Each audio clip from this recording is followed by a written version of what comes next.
Good morning, everybody. My name is Peter Parr, and I'm the head of the Commission office here in Dublin. I'm delighted to welcome all of you to Dublin Castle today for the 2025 European Model Council. This is the 18th year we have run this event. It is a huge success in the past. Today is going to be no exception. There are a lot of people to be thanked for today.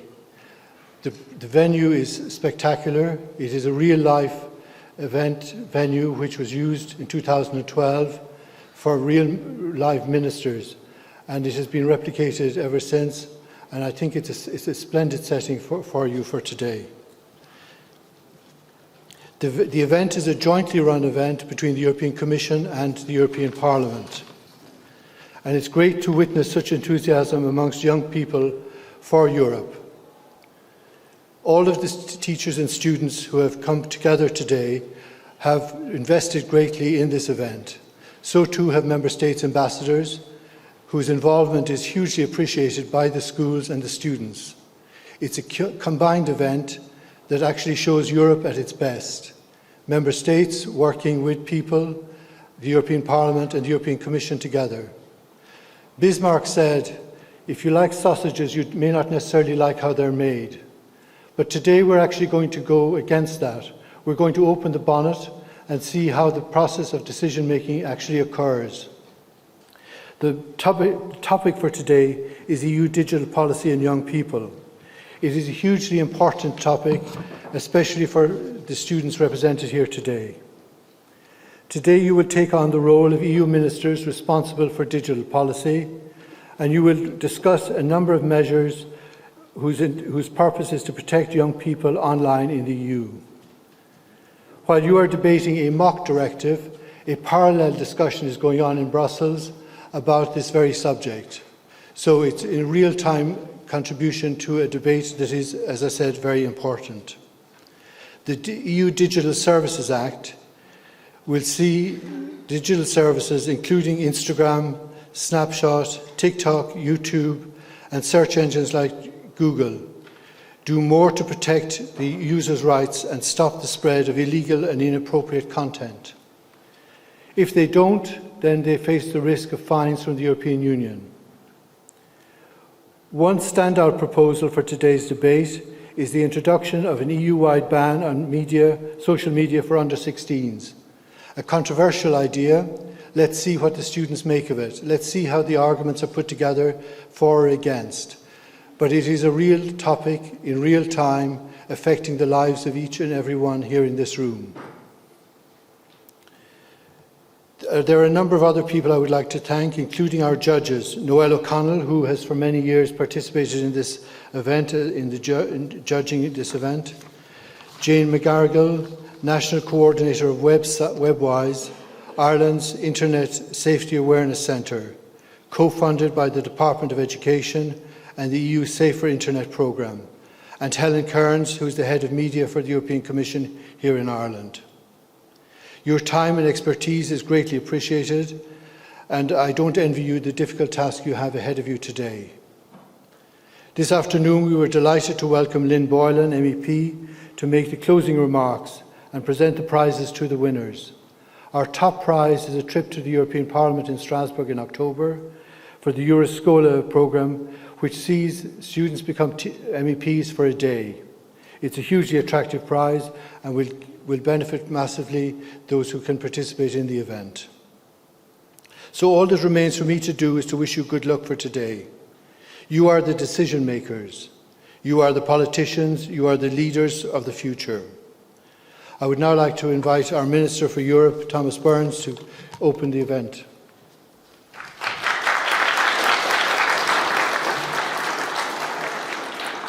Gur mágad Peter agus gur mágad gach duine atá an seo imagine go háirithe na Daltaí, na Mic agus Múnseoirí freisin. Tá sé anna hácht ag bhfuil sibh seo an seo. Ag fáil taithí ar conas a rithean crenú chomhairle na Heorpa. It's great to be here in Cashel Vaile Clia, and I can think of no finer venue to host this important occasion. And as I said, as Gaeilge, I want to thank all the students who are here, the judges, the chair, the ambassadors and our MEPs as well. We have Cynthia Warakue, Anna Reardon, Kieran Malooly, Lynn Boylan and Kathleen Funchin. I think I've named them all that I saw anyway, so you're all very welcome. Dublin Castle is so important because on the 16th of January 1922, the machinery of government, the civil service, was based here at Dublin Castle under the previous regime. And the machinery of government itself and the castle itself were formally handed over by the last Viceroy, which is the Vice King of Ireland, to the new provisional government of the Irish Free State. Then, on the 25th of June 1938, under the new Bunreacht na hÉireann, the Constitution, the very first President of Ireland, Douglas Hyde, was inaugurated here at Dublin Castle. And on the 10th and 11th of March 1975, just over 50 years ago, the very first European Council took place here. That's the formal meeting of the leaders of the European Union, took place here at Dublin Castle. And today, on the 28th of March 2025, a brilliant gathering of students, it's all of you and your teachers, you're the bright future of the European Union, come together for the Model Council of the European Union. And if I want to get one message to you today, is that to learn how the European Union works by what you're doing here today, and to remember that and to spread the word as well. We often hear people saying, oh, the EU is doing this or that. The EU can only do this or that when all of the countries around the table, that's all of you, agree with the Parliament, that's the MEPs, the European Parliament, to pass a law that's been proposed by the Commission. The last time Ireland had the presidency of the Council of the European Union, the meetings were in here. Poland currently, and I welcome the Polish Charge d'Affaires as well, Poland are currently in charge of the Council of the European Union at the moment. They have the presidency. The meeting I attended in Warsaw in January, I have to say it was almost identical to this room. So what you're sitting in is almost exactly what we do, as close as you are behind, depending on the particular room, the names up there. And you are passing laws. The governments, the elected democratic governments, are passing laws with what's called the co-legislator, which is the European Parliament, together with the European Parliament. So the countries have their discussions, the European Parliament has their discussions, and eventually people come to an agreement to pass, or maybe not to pass, a law. So I think another round of applause is merited for all of you today, because this is a very significant moment.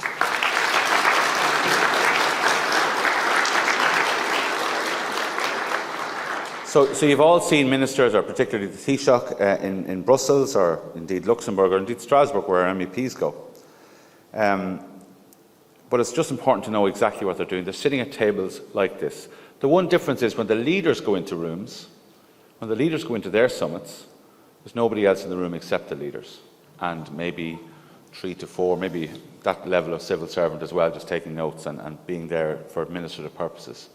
So it's actually so when big decisions have been made, and what the leaders do is actually set the direction for everybody else. They don't pass laws, but they set the direction as to where they believe the Council and the Parliament should go. They're on their own, and they're making big decisions using their own judgment. So it's a really, really important responsibility. That's what's called the European Council.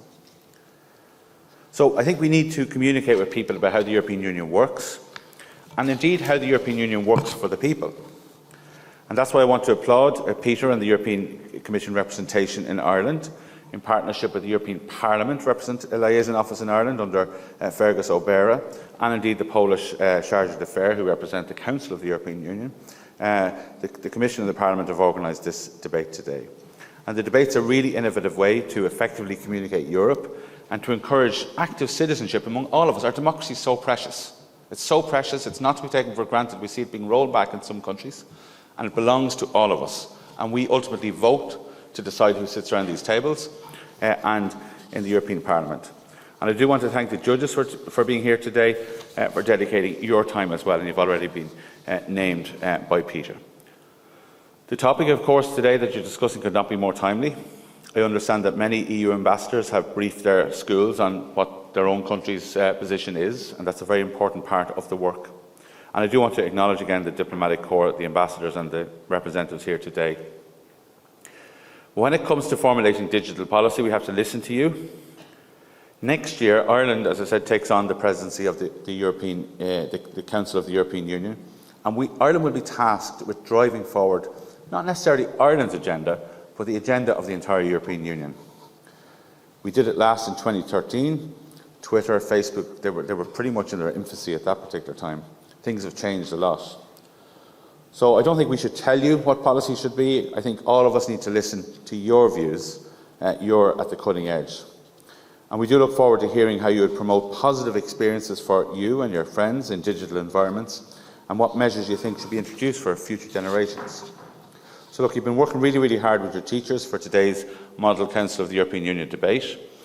And I hope that to see some of you today as just the first step in your careers working for the European Union and the institutions are really, really good jobs, but they also do really, really good work, because the European Union is mostly associated with climate change measures, the digital landscape, consumer protection.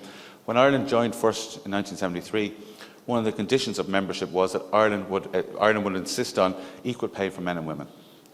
Now that wasn't just Ireland, it wasn't just a problem in Ireland at the time, but it was a condition of our membership. But the great thing was, the Irish Commissioner then, Patrick Hillery, who later became President, he went in then when we joined as Commissioner for Social Policy, and he drove that policy, not just for Ireland, but for the entire European economic community as it was then. So we can be driven along by European Union policy, but Irish people play an important role in driving that policy on. The important thing, if you ever want to work for the European institutions, is to keep your language skills at a very high level.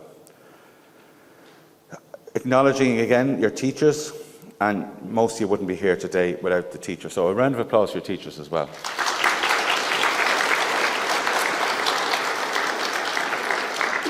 And I always say particular thanks to teachers too, because the Irish education system has come a long, long way in 2 or 3 generations.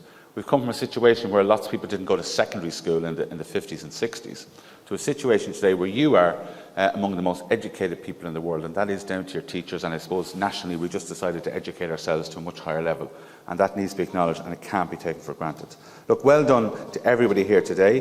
Thank you, the organisers and the judges, and let's keep up our passion for our European Union. It belongs to us. We vote for the people who are there, and let's protect it at all costs and work within the structures to make life better for all of the people of the European Union. Gur míle maith.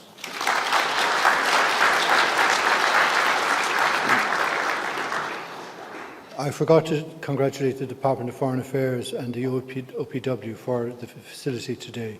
It is, as the Minister alluded, a great setting, and we are very grateful to them for them. I'm going to hand over to Martina Fitzgerald now, who is the CEO of Scale Ireland. Martina is well known to you from RTE, and she's going to be the safe pair of hands that's going to guide you through the afternoon. Thank you very much, Peter. Thank you very much, Minister. And good morning. You are all very welcome to the 2025 Model Council of the European Union. And I have to say it's a great privilege and honour for all of you to be here today, and also indeed myself, because no matter what, you were part of the 2025 Model Council of the European Union in Ireland. So that should not be taken for granted. So I just want to applaud you all for being here today. Now, you've heard from the Minister and you've heard from Peter how fitting it is that this is taking place here in Dublin Council, because this is where important EU negotiations and meetings have taken place in the past during Ireland's presidency, plural, presidencies of the Council of the EU.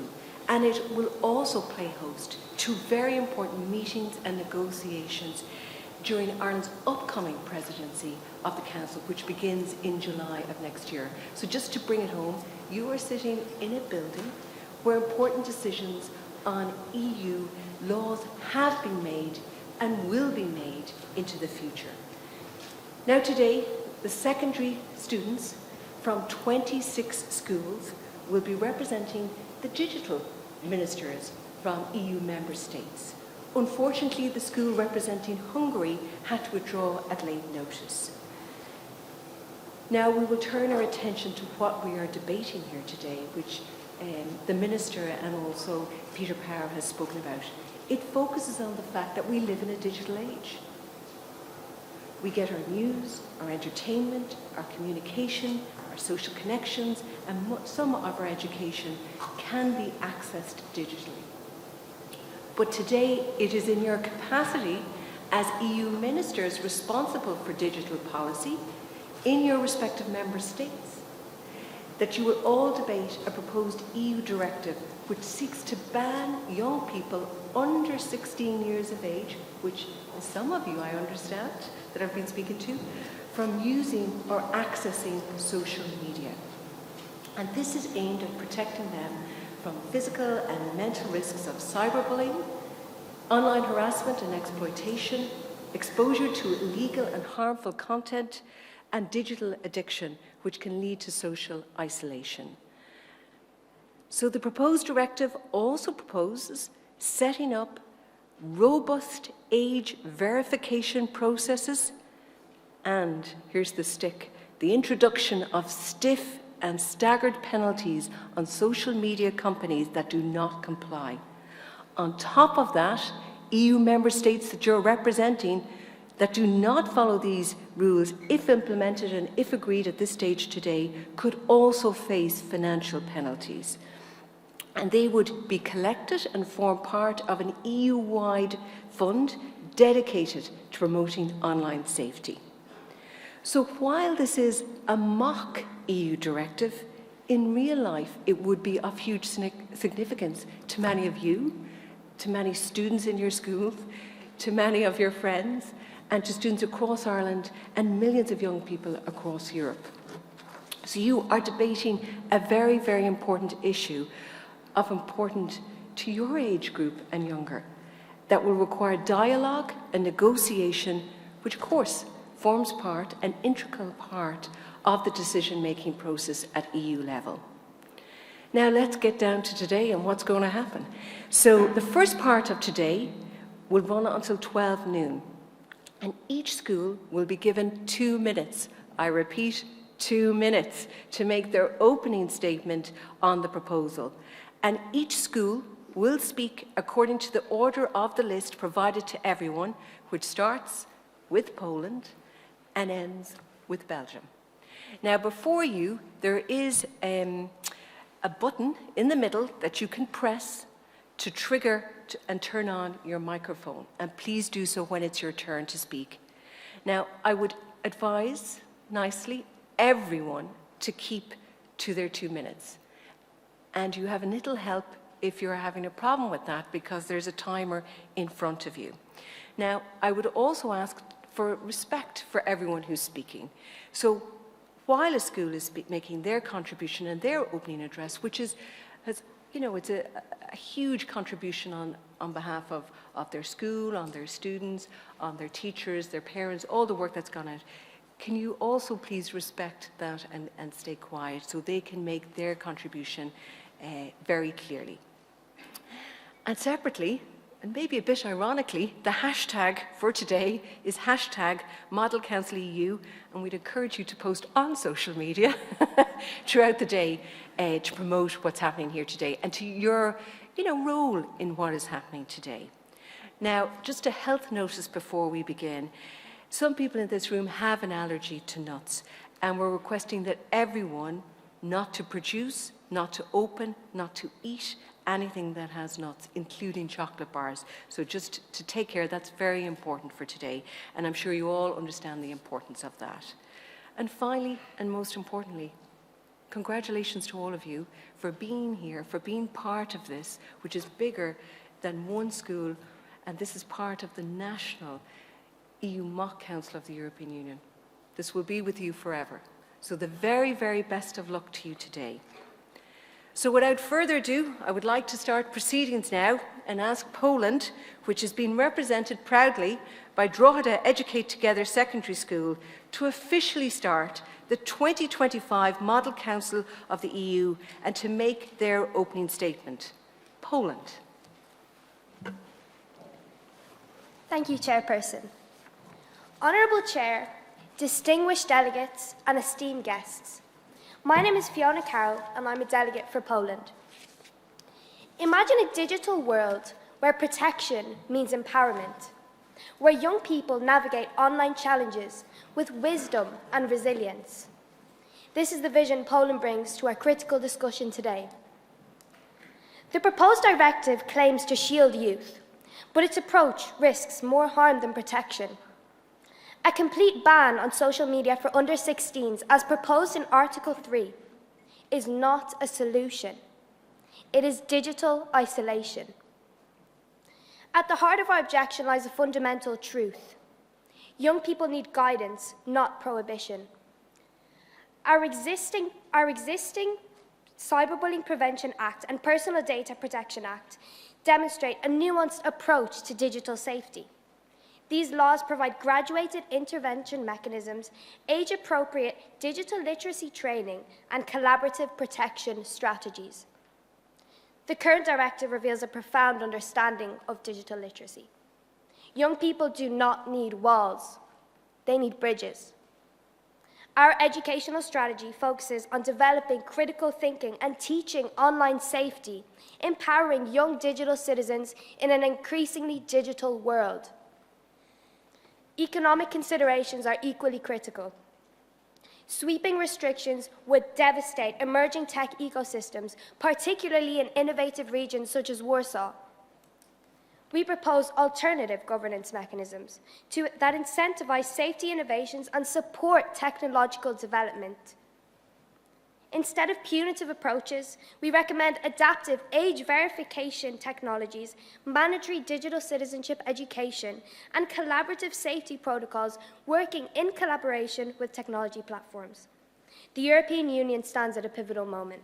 We can choose fear or we can choose education. We can build barriers or we can build capabilities. We can restrict or we can innovate. Thank you very much.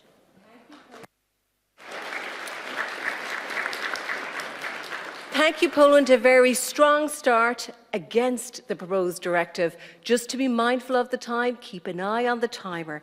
I'm now delighted to introduce Denmark, represented by Kinsale Community School in Cork. Thank you. Good morning, Honourable Chair, esteemed guests, and fellow delegates. Denmark is concerned surrounding the matter of young people's online safety. In 2022, the World Health Organization surveyed young people from 44 countries. This found that 1 in 10 young people showed signs of problematic social media behavior, struggling to control usage, and experiencing negative consequences. With that being said, Denmark believes that this resolution is making great strides towards progressing an imperative. However, we believe this resolution could advance further towards the safeguarding of young people.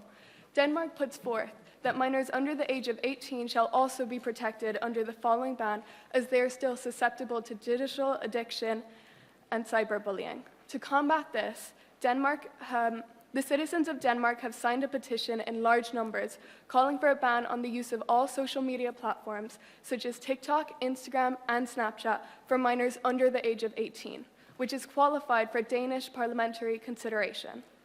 We would recommend that the resolution also include that all social media platforms create change to their models in reference to addictive designs. A new pact has been made with our Danish youth organizations to counter features such as infinite scrolling, autoplay, and algorithms that expose children and young teenagers to sensitive, disturbing content. The Danish government plans to raise the digital age of consent to 15, meaning parental approval would be required for the data of young teenagers to be processed. In relation to penalties for non-compliance, we believe that Article 4 is critical to this proposal's success, as we cannot stand by and watch while big tech companies, with the support of other member states, profit off of the suffering of our youth. We hope that other member states will take our critiques into consideration and act in accordance with the protection of young people online. Thank you. And thank you very much, Denmark. So now we have a pro and against as we move to Cyprus, which is represented by Mercy Secondary School, Mount Hawke. Tralee, Kerry, you had a long journey today. So over to Cyprus. Dear esteemed delegates, colleagues, chairpersons, and distinguished guests, Cyprus has and will continually support the core objective of this directive to protect young people online. Cyprus wholeheartedly supports Article 5, and we encourage other member states to fully implement these policies. Cyprus sees this as an important step for the future of cyberbullying prevention and ensuring young people are safe and educated for the web. Additionally, we acknowledge the importance of Article 5C in utilizing algorithms to detect and filter harmful content. However, we propose a redefinement regarding real-time interventions to prevent cyberbullying, as its current wording we view as too broad to be seen as practical. However, Cyprus feels it is necessary to clarify our position on certain elements of this directive, particularly regarding the proposed social media ban for individuals under 16 in Article 3, and the penalties are outlined in Article 4. As a small developing island nation, Cyprus relies on early digital engagement to cultivate essential skills for economic growth. A blanket ban on social media for under 16s would cut off access to real-world digital experiences that are crucial in a world where 9 in 10 jobs will require digital skills.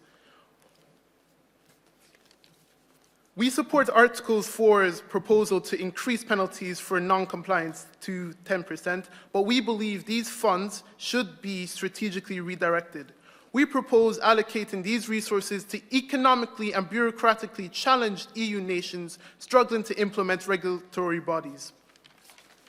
Rather than an outright ban, Cyprus urges the EU to build on the DSA's framework by implementing a robust age verification system. This would allow young Europeans to access social media while ensuring these under 18 benefit from strong safeguards. A ban would be counterproductive to including young people in our digital future. Thank you. Thank you very much, Cyprus. And now we are moving to Ireland and Ardgillan College in Balbriggan in Dublin. Ireland.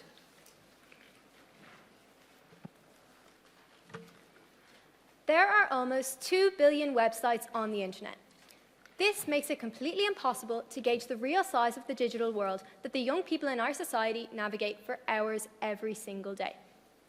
Honourable members, distinguished delegates, the digital world is evolving at a terrifying rate, and while it offers immense opportunities, it also exposes our young people to huge risks. Ireland firmly supports this directive, because we recognise the urgent need to protect children from the dangers of social media. Social media platforms are designed to capture attention, often leading to addiction, anxiety, and declining mental health. Children under 16 are particularly vulnerable, yet they are exposed daily to harmful content, cyberbullying, and online exploitation. By introducing a clear ban and enforcing strict age verification, we are prioritising their well-being over corporate profit. But this directive is not just about restriction, it's about responsibility. Articles 5 and 6 emphasise education, digital literacy, and support for parents and teachers. This is the balanced approach that we need, protecting children while equipping them with the skills to navigate the digital world safely. To those who argue this is too restrictive, I would say that if we regulate harmful substances and environments for children, why should we not regulate the digital space, which can be just as dangerous? A unified EU approach ensures that no child is left unprotected, regardless of where they live. Ireland stands in full support of this directive. Let us make decisive action today to ensure a safer, healthier, and more positive online experience for future generations. Thank you. Thank you very much, Ireland, and also for sticking to your time. We're now moving to Lithuania and Drumshambo Vocational School from Leitrim. Lithuania. Labas rytas, Chairperson, delegates. And if Lithuania could move a little bit further into the microphone, and I'm often to blame myself. So far away, Lithuania. Labas rytas, Chairperson, delegates, and other accompanying officials. Lithuania is open to discussion on regulations being implemented for youth on social media. However, we oppose Article 3, subsection A of this directive. While it is widely understood that social media is not currently a safe space for young people, we believe that an outright ban would infringe on these young people's freedom of speech and actions, which is a priority of Lithuania for all our citizens. Freedom of speech is our core value, and something that is necessary for any democratic state, and that includes our youth. There are many other less drastic alternatives that we as a union can implement instead. Lithuania is in strong support of Article 5, subsection B. We believe that education is a solution to this problem. Teaching both young people and their guardians is the key to making social media and the internet as a whole into a safer environment for our youth, while still giving them a space to express themselves on these platforms. According to National Cybersecurity Alliance, children who received digital safety education were 50% less likely to encounter cyberbullying. We as delegates strongly believe that actions like these are the pathway to making these platforms into spaces free of exploitation and illegal or harmful content. We can also make young people's legal guardians aware of the multiple parental control tools available to them and of their involvement in their children's safety online. If a parent chooses, they can decide to monitor or block their child's use of social media. Common Sense Media states that 71% of parents who use parental controls on social media platforms reported a significant decrease in their child's exposure to inappropriate content. This shows how effective education is for young people's safety and security on social media platforms, and it also highlights how drastic measures are not needed to achieve this goal. Through education, we can ensure a safer online experience for young people without taking their freedom of speech or implementing an outright ban. Labai Achu, thank you very much. Thank you very much, Lithuania. And now we're moving to Greece, Ordscoil Rees, Dublin 9. Greece. Chairperson and fellow delegates, Kali Merisas. Good morning, everyone. Cyberbullying, explicit images, hate speech, racism, exploitation, sexual abuse. Just some of the dangers that European children and adolescents face every time they pick up a web-enabled device. Delegates, is this not the most pressing issue of our time? We, the EU, have the utmost responsibility to devise a robust and sustainable digital policy. The issue at hand is one that compromises the protection and safety of children, contrary to the Charter of Fundamental Rights, which explicitly states that children have the right to the protection and care necessary for their well-being. Fact, children in excess of 2 hours screen time face an increased risk of depression and anxiety. Fact, in Greece alone, 13% of adolescents can be described as problematic social media users. Fact, a further 32% of adolescents can be described as intense users, meaning they're almost always online but don't show symptoms of problematic use. The EU must take action. The EU must honour her creed, protection. Greece believes that this proposed directive, and indeed the Digital Services Act, does not go far enough as legislative frameworks. Greece does support a ban on social media for minors, but we propose a pan-European digital age of consent for social media users. Secondly, we believe that all social media platforms should have an explicit age verification process. Finally, Article 7 of this EU directive outlines an implementation timeline of 18 months. This is too long. Greece is advocating for a 12-month implementation period. Later on, my colleague will discuss further amendments and proposals to ensure this directive is passed and implemented to its fullest potential. Delegates, we all must acknowledge that we've shifted mindlessly from a global health pandemic to a global cyber pandemic. We must act with urgency and vigour. Greece is ready to do so. Are you? And thank you very much, Greece. So with 6 contributions so far, it is even. 3 for, 3 against, with key issues about freedom of speech being raised, and maybe a pathway is through education, while others want to go further. We now move to Italy and to the Manor House Secondary School in Raheny in Dublin 5. Thank you, Chair.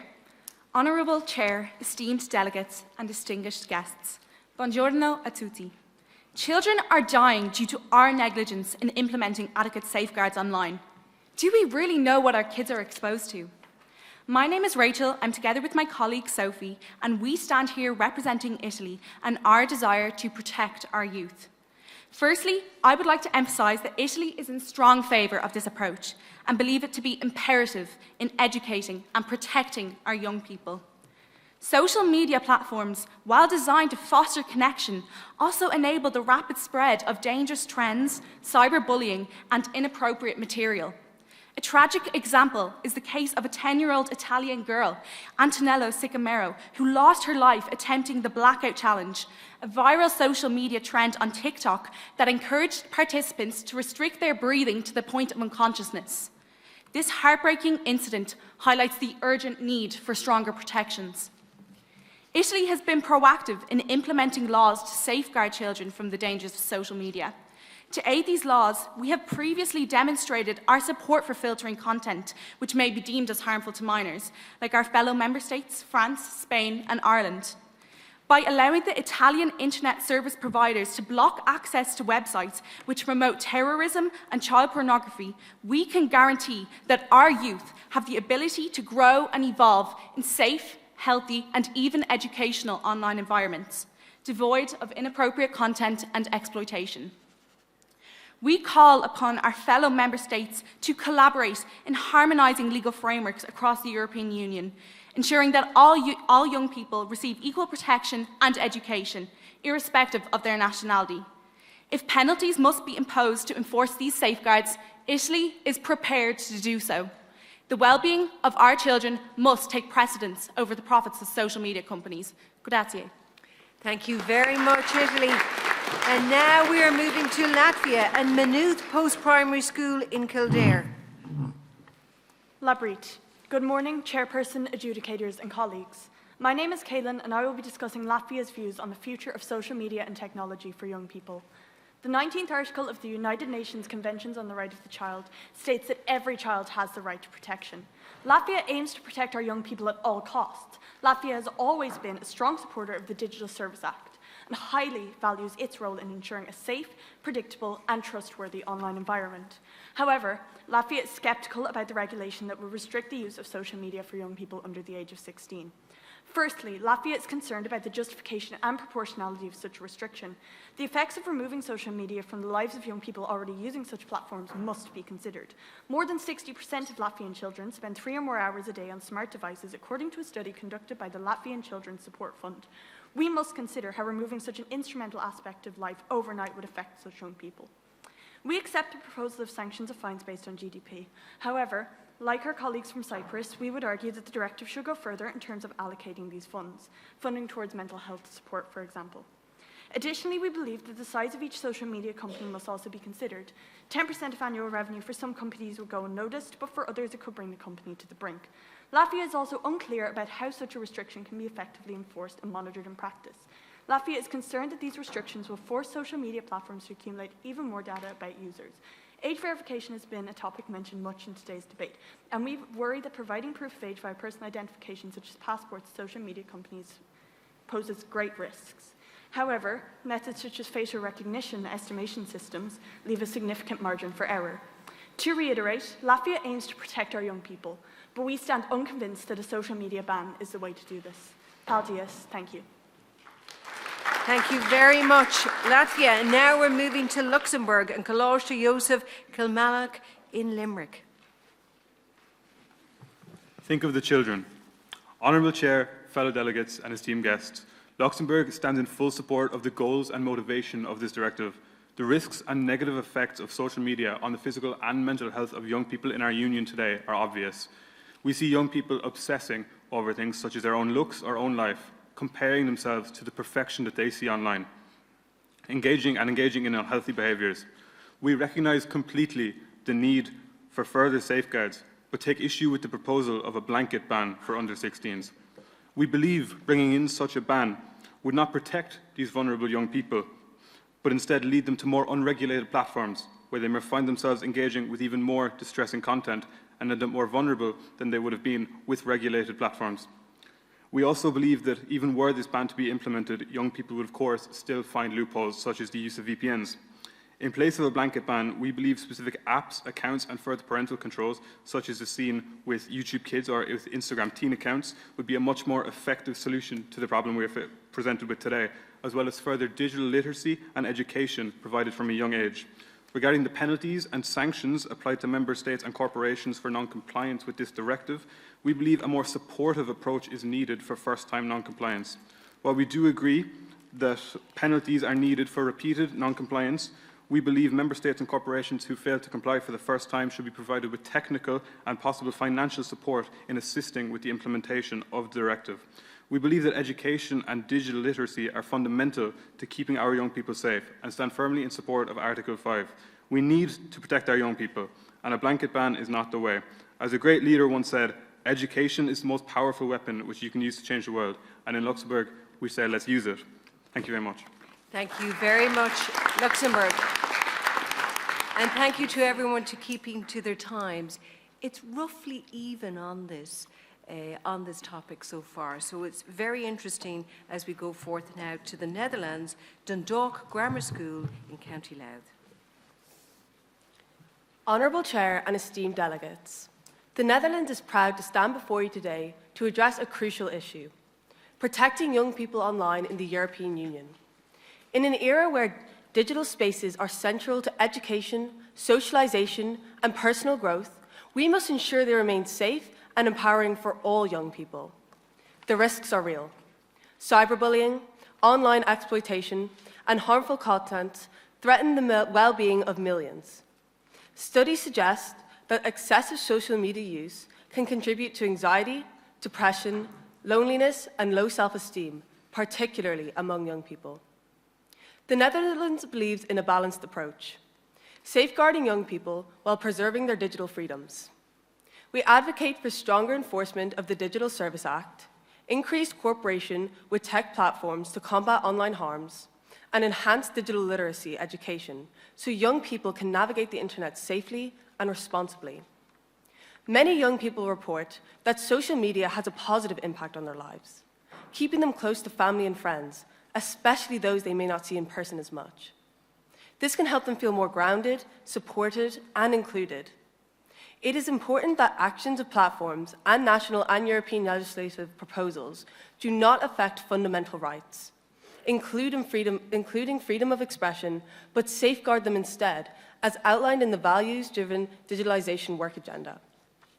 The Netherlands calls on all member states to strengthen cross-border efforts, ensuring that every young person can explore the digital world safely. The Netherlands strongly agrees with the penalties and sanctions for non-application set out in Article 6. Let us act together to shape an EU where the internet is a space of opportunity, not danger. Thank you.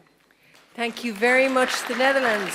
We're now moving to Slovakia and St. Augustine's College from Dungarvan in County Waterford. Dear Chairman, honourable guests and distinguished colleagues, also the audience who is here witnessing this event. We are thinking in the future right now, talking about what will happen now in a world which is full of globalization and interconnected countries. Banning social media isn't an answer to this problem. This will only isolate students and all young people against a bright future in a world interconnected. What we are for, as Slovakia, representing it, is to implement more strict regulations and better, more efficient ways to protect people, educate young people. That is we need more strict ways to talk, educate them, show them the issues that are in the internet. How we will do that? Enhanced digital literacy, stronger parental controls, an improved age verification mechanism rather than a total prohibition, which may lead and prove to impractical and counterproductive results. We need to implement AI-based content moderation and to detect and prevent cyberbullying. Blocking people from accessing the future, which is the internet, isn't a solution. We are moving forward, and the world is changing, and we can't go back. It's just banning it. Bans have never worked in history, such as, for example, in the US, when they banned alcohol. People were able to bypass it, and so is young people now. We need to guide them, care for them, and assist them in their way. Thank you very much. Thank you very much, Slovakia, and a theme that has come through in the last few contributions, that young people will find a way around a ban, while others believe it should go further. Okay, we're now moving to Malta and Villiers School in Limerick. Thank you, chairs. Before I begin, I ask you all, how many of you have been negatively impacted by social media? Now, imagine that through the eyes of a young child, exposed to misinformation, addictive algorithms, cyberbullying, and so much more. Malta does not support an overall ban on social media for under 16s. Instead, we emphasize the need for a structural regulation that ensures online safety while maintaining access to education, connection, and creativity. As technology becomes an integral part of our daily lives, we must understand that regulation independently cannot protect our young people alone. A complete ban may seem like the simplest solution, but it does not address the root causes of dangers online. Social media is like any tool. Keeping it from a young child without any knowledge leads to more harm than good. The total ban will leave children naive to the young online world with no media literacy skills. We must provide them with the knowledge they need to navigate the world. We, the European Union, has to come together to tackle this issue through a multi-layered approach. We must protect minors while respecting parental rights and ensuring access to digital tools that aid in education and social development. Our stance is that legislation should not only prohibit harmful practices, but also offer guidance and solutions for responsible digital use. Malta has already laid the foundation with its 2024 to 2030 digital plan, but we know it's a challenge we must face together as a union. The future of our youth is not only about restrictions, it's about responsibility, education, and accountability. As the EU, let's cooperate to protect our children. Thank you. Thank you very much, Malta. And we're now heading to the halfway mark with Estonia and St. Columba's College in Donegal. Tara, fellow delegates, a little over 10 years ago, we made a mistake as a society. We started handing young children phones, and as a result, we shortened childhood. We moved our children inside to stare at screens and diluted the attraction of the outside and natural world. We allowed them a way to compare themselves to the rest of the world through a screen instead of encouraging them to get out into that world. We allowed them something that meant even their dreams and sleep were no longer safe. We made a mistake, and now we must fix it. However, Estonia firmly believes that what is outlined in this directive is not what the EU needs to do. This directive seeks to ban, sanction, and punish. These are in fact the most common words in the directive. Estonia is here today to ask you, our fellow delegates, is this all the EU can do? Is banning or fining really all we can offer? In Estonia, our mental health services have recorded an increase in young people struggling with their mental health due to social media. We have created an anxious generation, and our answer, our way of making amends, is to talk only of punishment. Estonia is here today to reject this approach. We are here today to put progress before punishment, and we are looking forward to working with you all to make this happen. While we are in agreement with Articles 1 and 2 and believe that the objective of this directive is certainly worthwhile, our grievances begin with Article 3. We are here to ask you all to change the dialogue. Banning social media only pushes it underground. Look at any resistance movement through the course of history. Moving something underground or into the dark web makes it harder to monitor. We need progress, not punishment. Instead of banning, why not adapt? To this end, we are looking to open discussions on edits to Article 3. We look forward to hearing the contributions provided today and to clarifying our position as the day unfolds. Thank you. Thank you very much, Estonia. And just to remind everyone to speak very clearly into the microphone. And there was no issue there with Estonia, but just to say it for everyone to move forward and to lean into the microphone so our judges who are sitting down there taking lots of notes can hear what you're saying. Now, at this stage, we are at the halfway mark, and it is clear at this stage that there is a majority, not a huge one, but not in favour of what is being proposed, because they want to more focus on education, and they have a concern about digital literacy and also of young people getting around the ban. However, it is not a big margin, and some people believe the ban should go further, such as Greece, that it should be under 18-year-olds, or that the introduction period should be even shorter. So it's not over yet. We're at the halfway mark. A slight majority in favour or against the outright ban. So we're now moving to Bulgaria and St. Leo's College in Carlow. Bulgaria is in full support of banning social media for those under the age of 18. Its quick way of communication and harmful content being exposed to our youth is a plague rapidly spreading across Europe. According to a study done by the World Health Organization in 2022, 11% of adolescents showed signs of problematic social media use. Social media interferes with academic performance and attention span of our youth. They're specially designed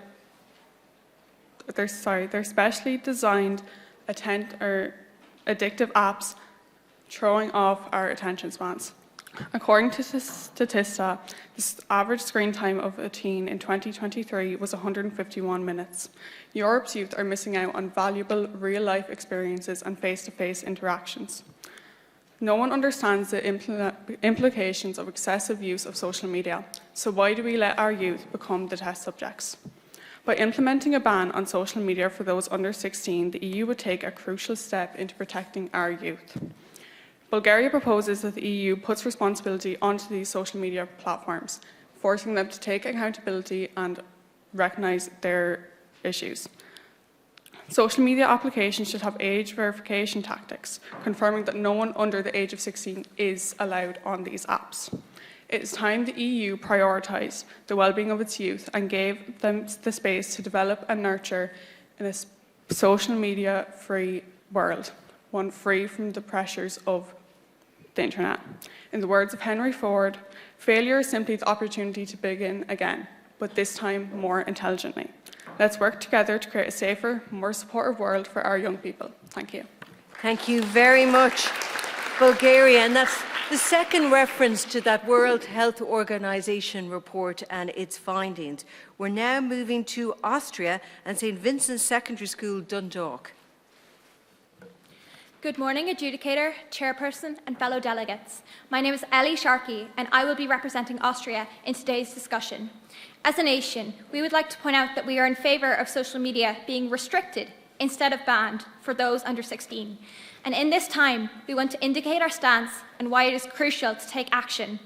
With the rise of mental health issues due to various different factors, we believe it is necessary to acknowledge how social media is detrimental to our current and future generations. There is a huge concern for the amount of misinformation spread, not only about today's current affairs and educational content, but about identity. Adolescents are constantly being exposed to varying information and opinions about identity, body image, and in some cases, glorification of violence. And to a developing mind, this is extremely adverse. Furthermore, it is vital to consider the implications of social media if it continues to play such a detrimental effect on youth. EU Kids Online released a report where a series of studies found it was clear that adolescents engaging and exposed to violent content experienced different effects to those using it as entertainment. They also linked the increased use of smartphones to higher stress levels of 20% in teens. Thirdly, BIK Plus released a national survey on the subject of online violence, and it was found that almost half of adolescents have been exposed to online violence as a bystander, and 13% of adolescents have experienced online violence directly. Such exposure and repetition of negative emotions not only exploits the vulnerability of developing adolescents, but damages their ability to have a healthy cognitive function. It is in the best interest of the EU member states to think clearly about the repercussions of social media exposure. To our fellow delegates who disagree on the motion, we encourage you to contemplate introducing more restrictions in relation to the subject matter. Thank you. Thank you very much, Austria. We looked at the implications, the current implications and studies on what is happening at the moment. We're now moving to Romania, Our Lady Secondary School, Castleblaney, Monaghan. Fellow delegates, esteemed chairperson. If you could move into the mic just a little bit. Thank you. Fellow delegates, esteemed chairperson and the audience. As one of the representatives of Romania, I am seated before you all today to address a key matter which affects not only Romania's youth, but Europe's youth, the digital world. Digital media plays an integral role in everyday life, and it remains of utmost importance that we, as such an influential union, take every possible step to monitor its growth and ensure its safety for the protection of our people. Although Romania acknowledges the pressing need for a continuation of the good work provided by the Digital Services Act, we stand reluctant to impose an all-out ban on social media for under-16s. It is our thought process that such a ban would prove difficult to implement, given the rise in the usage of VPN globally.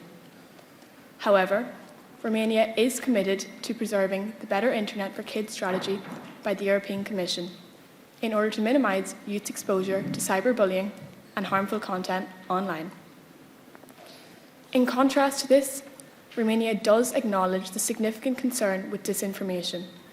This rise in misleading and harmful content directly affects youth's online literacy, democratic resilience, and digital literacy.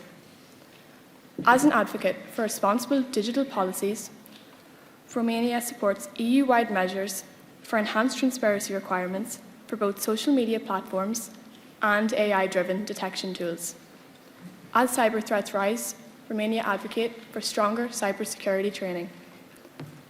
All of these strategies should be implemented in such a way to balance current policies with rising threats in order to create a digitally empowered generation in line with the EU Digital Decade 2030 target, while simultaneously protecting civil rights and free speech.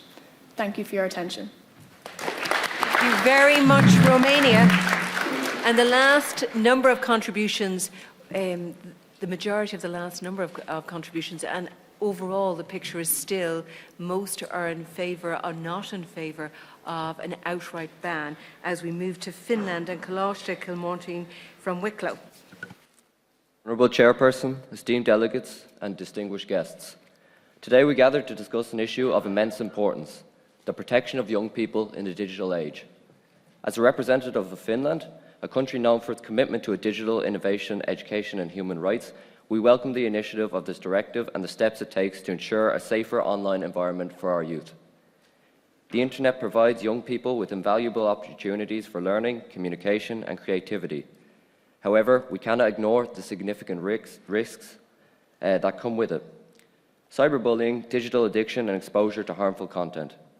Finland strongly supports efforts to enhance online safety through education, digital literacy and robust protections. However, we must ensure that the measures proposed are both effective and practical. While we acknowledge the intention behind banning social media for under-16s, we have concerns about its enforceability and impacts on children's rights to access information and social connections. Instead of outright bans, we advocate for stronger parental controls, mandatory digital literacy programs in school, and cooperation with technology companies to implement stronger age-appropriate content moderation. Finland believes that policy should be guided by both evidence and innovation.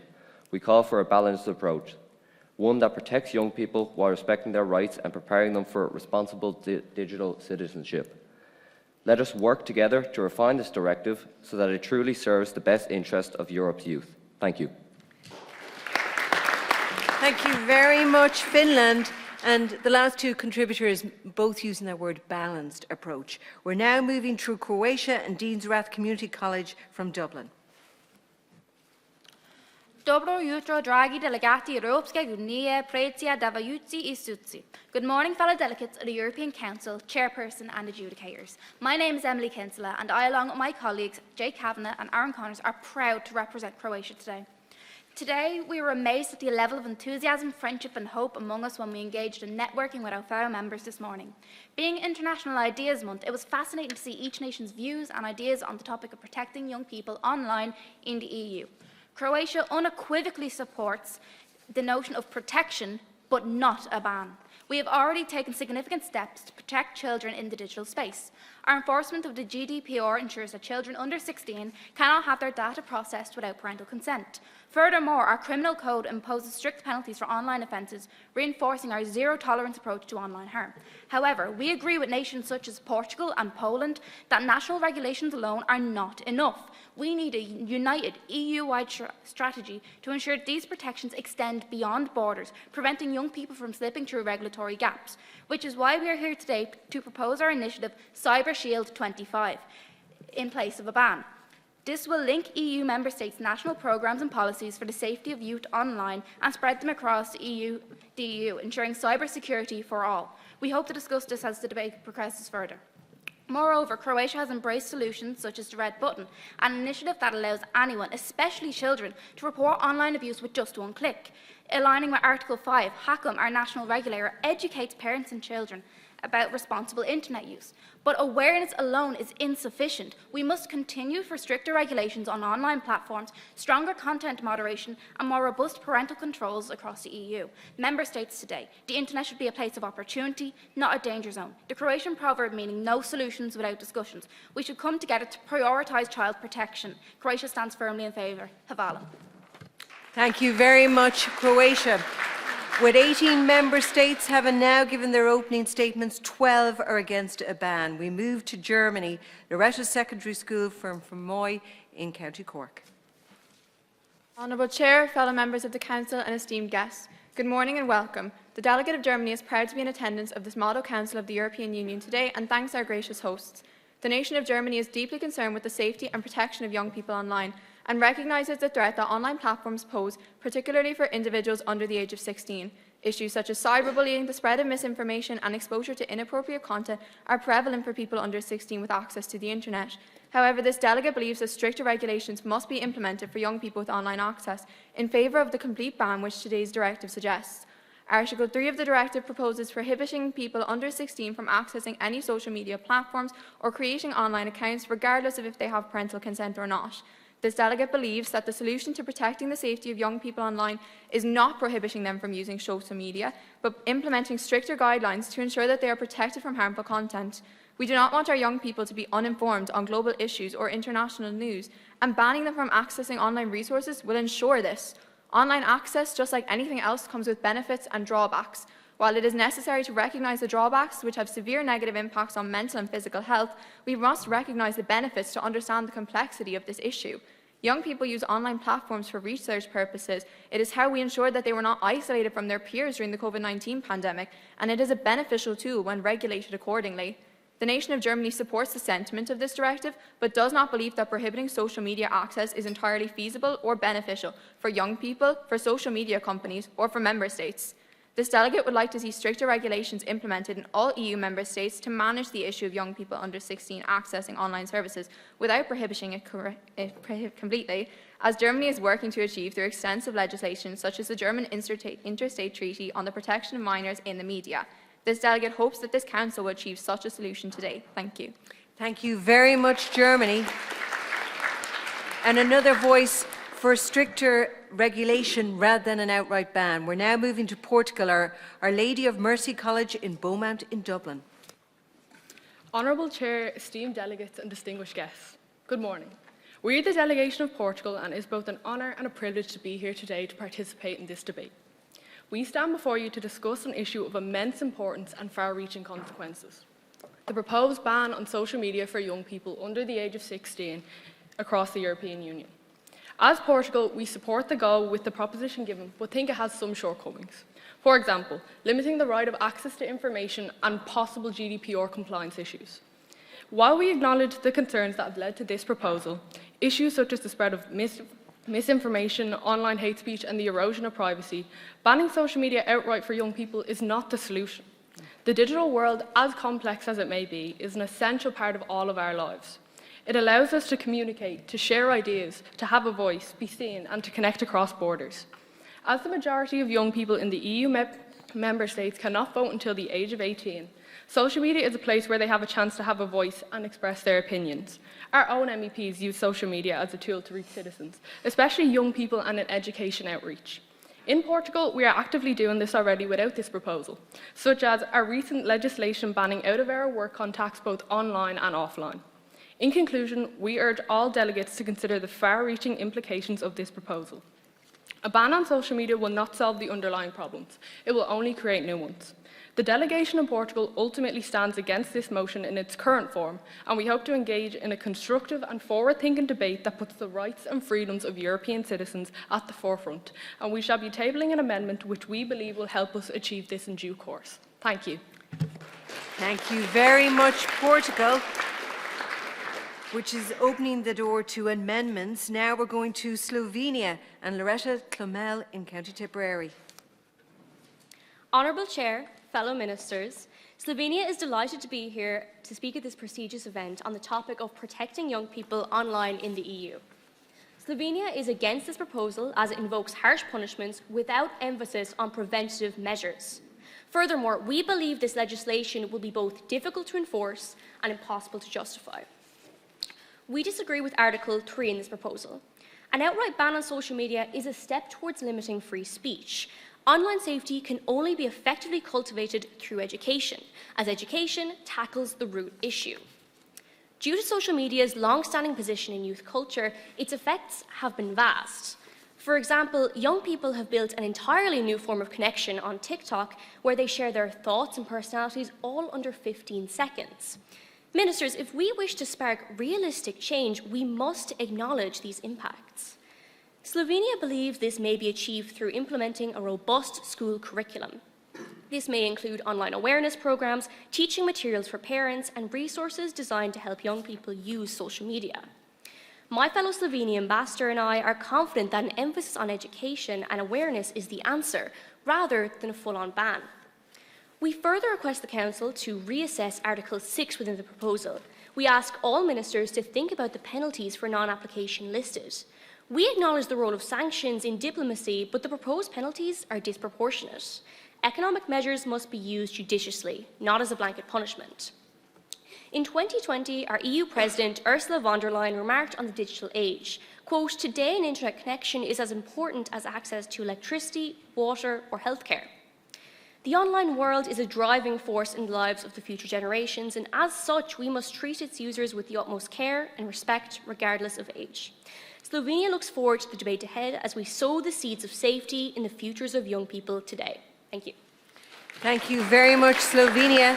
We're now heading to France to St. Joseph's Secondary School, Rush, County Dublin.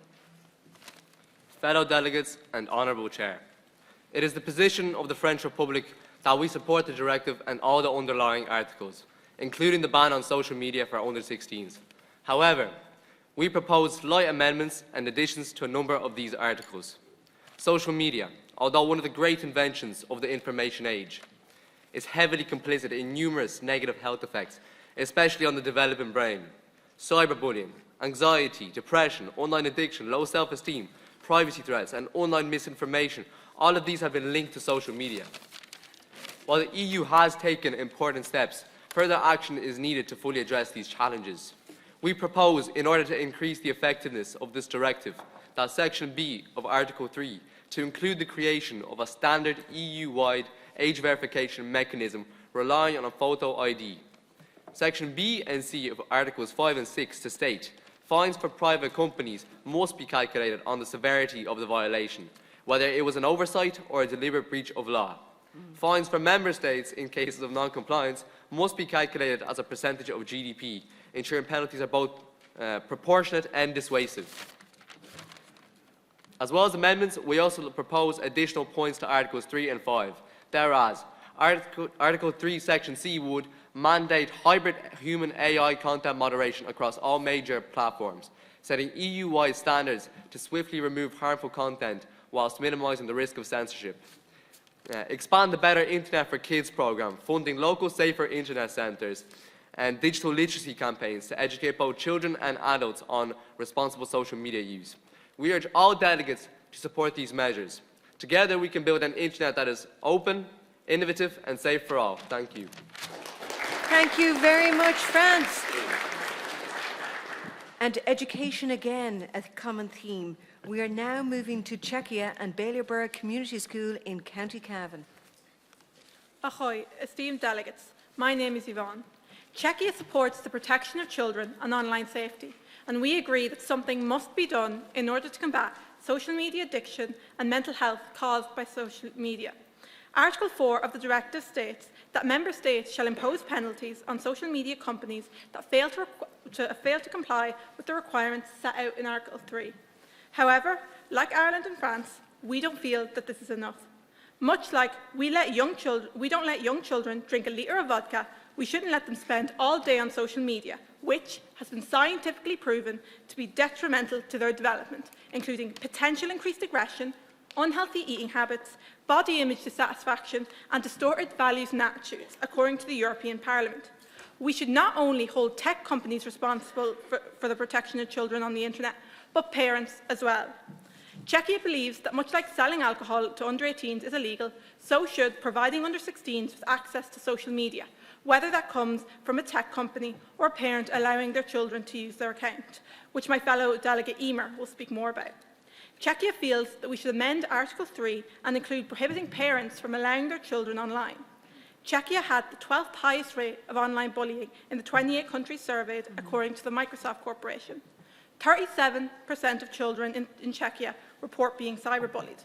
This means that 4 out of 10 children in Czechia are cyberbullied. According to the same article, Czechia also has a lack of formal policies to address online bullying. Therefore, we agree with Article 5 of the directive and feel that much more needs to be done to educate parents on the dangers of social media. We agree that the Better Internet for Kids strategy was an adequate attempt at making the internet safe for kids. But what we as a union need to understand is that the only way to ensure safety online is to ensure that under 16s do not use social media at all. Diego. Thank you very much, Czechia. And you have also raised that issue that this should be treated like a harmful substance, which Ireland also raised. And you're one of, at the moment, a few voices, France, Bulgaria, Italy, Greece, Ireland and Denmark, who are for this proposal. We're now going to Sweden and Educate Together Secondary School in Wicklow. Thank you for the recognition. Member nations, fellow ministers, esteemed guests, honourable chair and judges. Today, myself, Aidan O'Connor, and my peers Hannah and Aya Mohammed are here to debate the directive of protecting young people online. I ask all of you, if you have a leak, you don't begin to clean it before you fix the leak. That's the best way that we can describe how important this ban is. Before we can begin to address the issues of mental health and the effects that social media has on young people, we need to make sure that they are not still in the space that is causing these effects. Article 24 of the EU Charter vows to protect the children's right to, vows to give children the right to protection and care as is necessary for their well-being. Right now, without the ban, we are neglecting this right. Sweden has the second highest internet use out of any EU nation, second to Denmark. And between Denmark and Sweden, we've experienced a high rise in gang violence. Children as young as the age of 11 are being recruited by gangs and committing acts of violence and going into a life of crime because of these acts of violence. These online circles need to be shut down, and we believe that this under 16s ban is the only way to do this. Worldwide and in Sweden, poor mental health has been highly correlated to excessive internet use, especially in social media. My peer Hannah is going to touch on that later on. Ignoring this is directly linking to the neglect and contributing to the poor mental health of young people. Australia in November introduced a ban to under 16s social media use, and Sweden has also been considering this, and we strongly urge every minister in this room to consider this also. The youth are our future. As it stands, we are failing the young people without this ban, and we strongly urge everyone to consider it. Thank you. Thank you very much, and for citing a number of reports and examples, Czechia or Sweden. We're now moving to Spain and the Lycée Français International Samuel Beckett St. Killian's German School in Dublin. Good morning, Chairperson, adjudicators and fellow delegates. Social media has become the tobacco of our generation, highly addictive and deeply harmful to young minds. Spain stands firmly in support of this directive, having recently passed legislation through our Parliament to restrict social media for under 16-year-olds.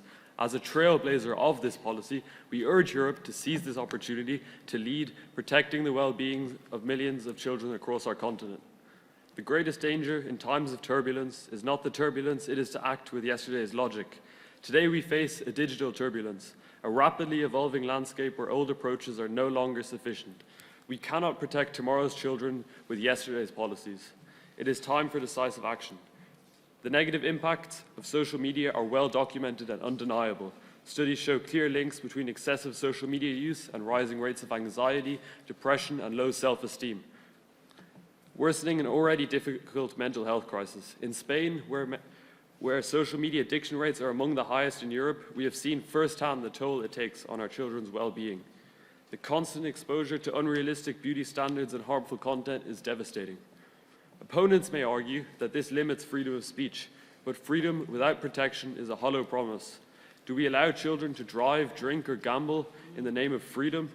There's a precedent to protecting children's health, be it mental or physical. This ban is not about isolation, it is about protection.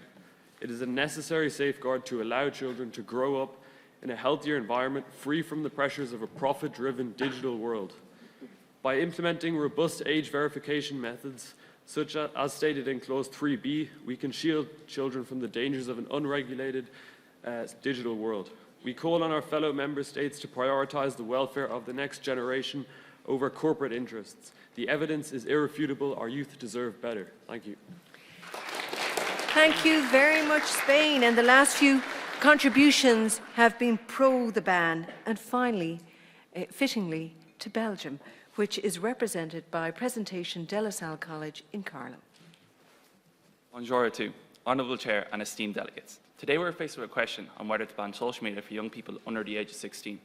While it is undeniable that there are concerns about the impact of social media on young people, we must approach this issue with caution while considering the broader implications of this ban. Social media is essential for the Belgian youth, and it is vital that it says this way. Belgium isn't hiding from the fact that there are negative effects of social media, but we think the benefits far outweigh the problems, and for this reason, Belgium heavily opposes the ban. First, it is important we look at the benefits. Communication is a key element of social media. Studies from the Pew Research Centre found that 81% of teens use social media to stay connected with their friends, and 51% say that it helps them feel supported. Belgium will not further isolate our children. Furthermore, social media platforms offer valuable learning opportunities. According to a report by Common Sense Media, 72% of teens use social media to discover new ideas, hobbies, and career paths. These are things people wouldn't learn if not for social media. We in Belgium refuse to deprive our young people of these opportunities.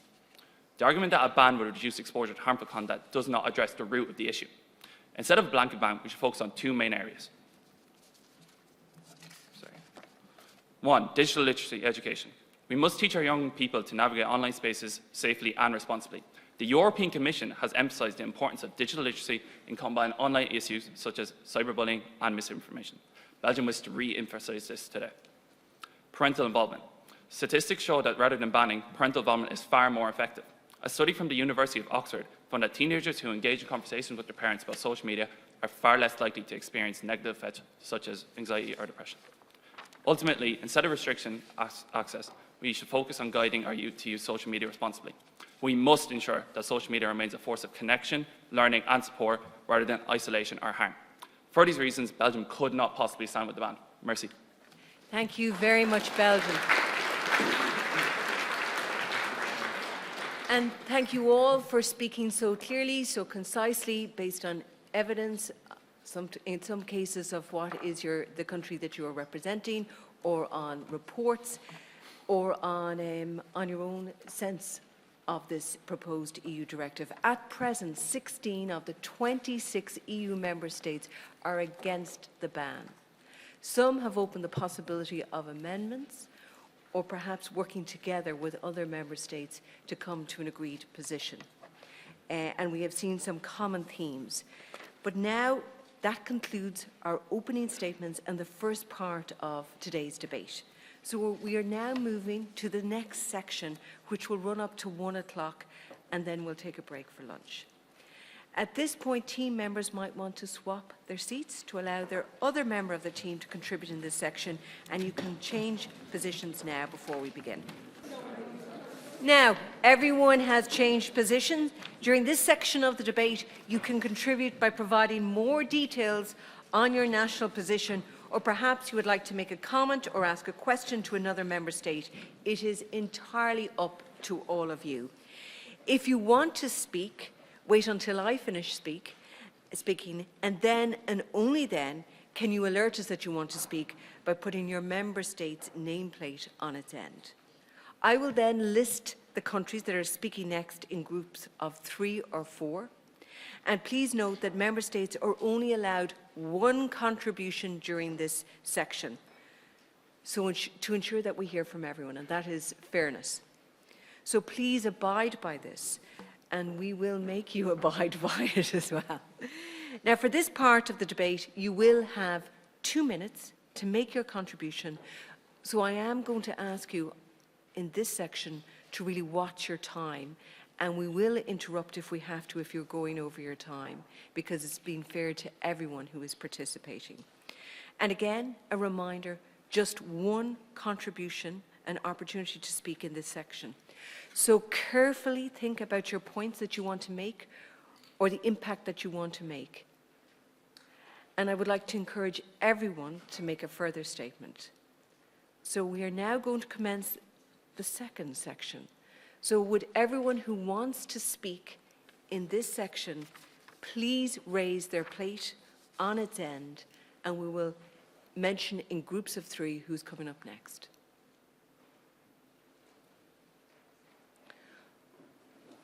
Okay, and if you can move them up above your head so we can see up here. It's a very long list down here. So, can you see, Joan, on that side we have Portugal, Finland, and I'm going to go on this side as well, Ireland. So Portugal, Finland, and Ireland, and this is to help our technical support put on your mics. So Portugal, Finland, and Ireland. Portugal. Fellow delegates. And to speak into the mic very clearly, please. Fellow delegates, on behalf of my delegation, Portugal, I will now expand on points our head of state made in our opening statement. The voice of young people is an extremely powerful, overlooked tool, one that can benefit the future digitally and economically. We understand the motives behind this motion, but as Portugal, we are against this. We urge you to consider our reasonings as we do yours, and believe this proposal does not fully tackle underlying issues. As far as we are concerned, social media is a dangerous place, but restricting it cannot change this. We also risk going beyond legitimate protection measures and into censorship. We would welcome engagement with fellow members of the delegations to resolve our concerns on this issue. According to a 2021 census, only 1/5 of Portugal's population is youthful, this age group being from mid-teens to early 30s. We do not want to limit our declining youth demographic in any more ways possible, especially due to our ever-growing immigration rates. Propositions we are more than willing to introduce include focusing on moderation and control through security systems. The EU should dedicate funding to fact-checking systems with an intention of eliminating the rampant spread of fake news. We fully support introducing acts with similarity to the Digital Service Act, as they can aid such goals. We welcome the proposals in Article 5 and 6 on protection from cyberbullying, as our young people need robust protection and the assurance that member states comply. However, we believe penalties in Article 4 are too punitive for firms. We wholeheartedly support Croatia's movement Cyber Shield 2025 and would now like to propose our following amendment. Member states shall take legislative measures to ban young people under the ages of 13 from social media. We are thrilled to delve into this pivotal debate. Thank you very much. Thank you very much, Portugal, who have tabled an amendment now, also mentioned the DSA and that word, censorship, which can also be cited by others in freedom of speech. We are now going to Finland. Honourable Chair, fellow delinquents and distinguished guests, we Finland fully support stronger measures to protect people online. As my colleague said, the digital world brings incredible opportunities, and we cannot ignore serious risks such as cyberbullying, data exploitation, and harmful content. Finland agrees with the principle of restricting social media access for under 16s. Studies show that excessive social media use is linked to mental health issues in young people, including anxiety and depression. Harmful content and addictive algorithms are deliberately designed to keep young people engaged at any cost. A ban would send a strong message that safety must come first. However, regulation must be realistic and enforceable. A ban alone is not enough. We need a comprehensive and practical approach. Finland proposes a balanced idea and enforceable approach, combining graduated access, a digital literacy education, and AI-driven safety measures.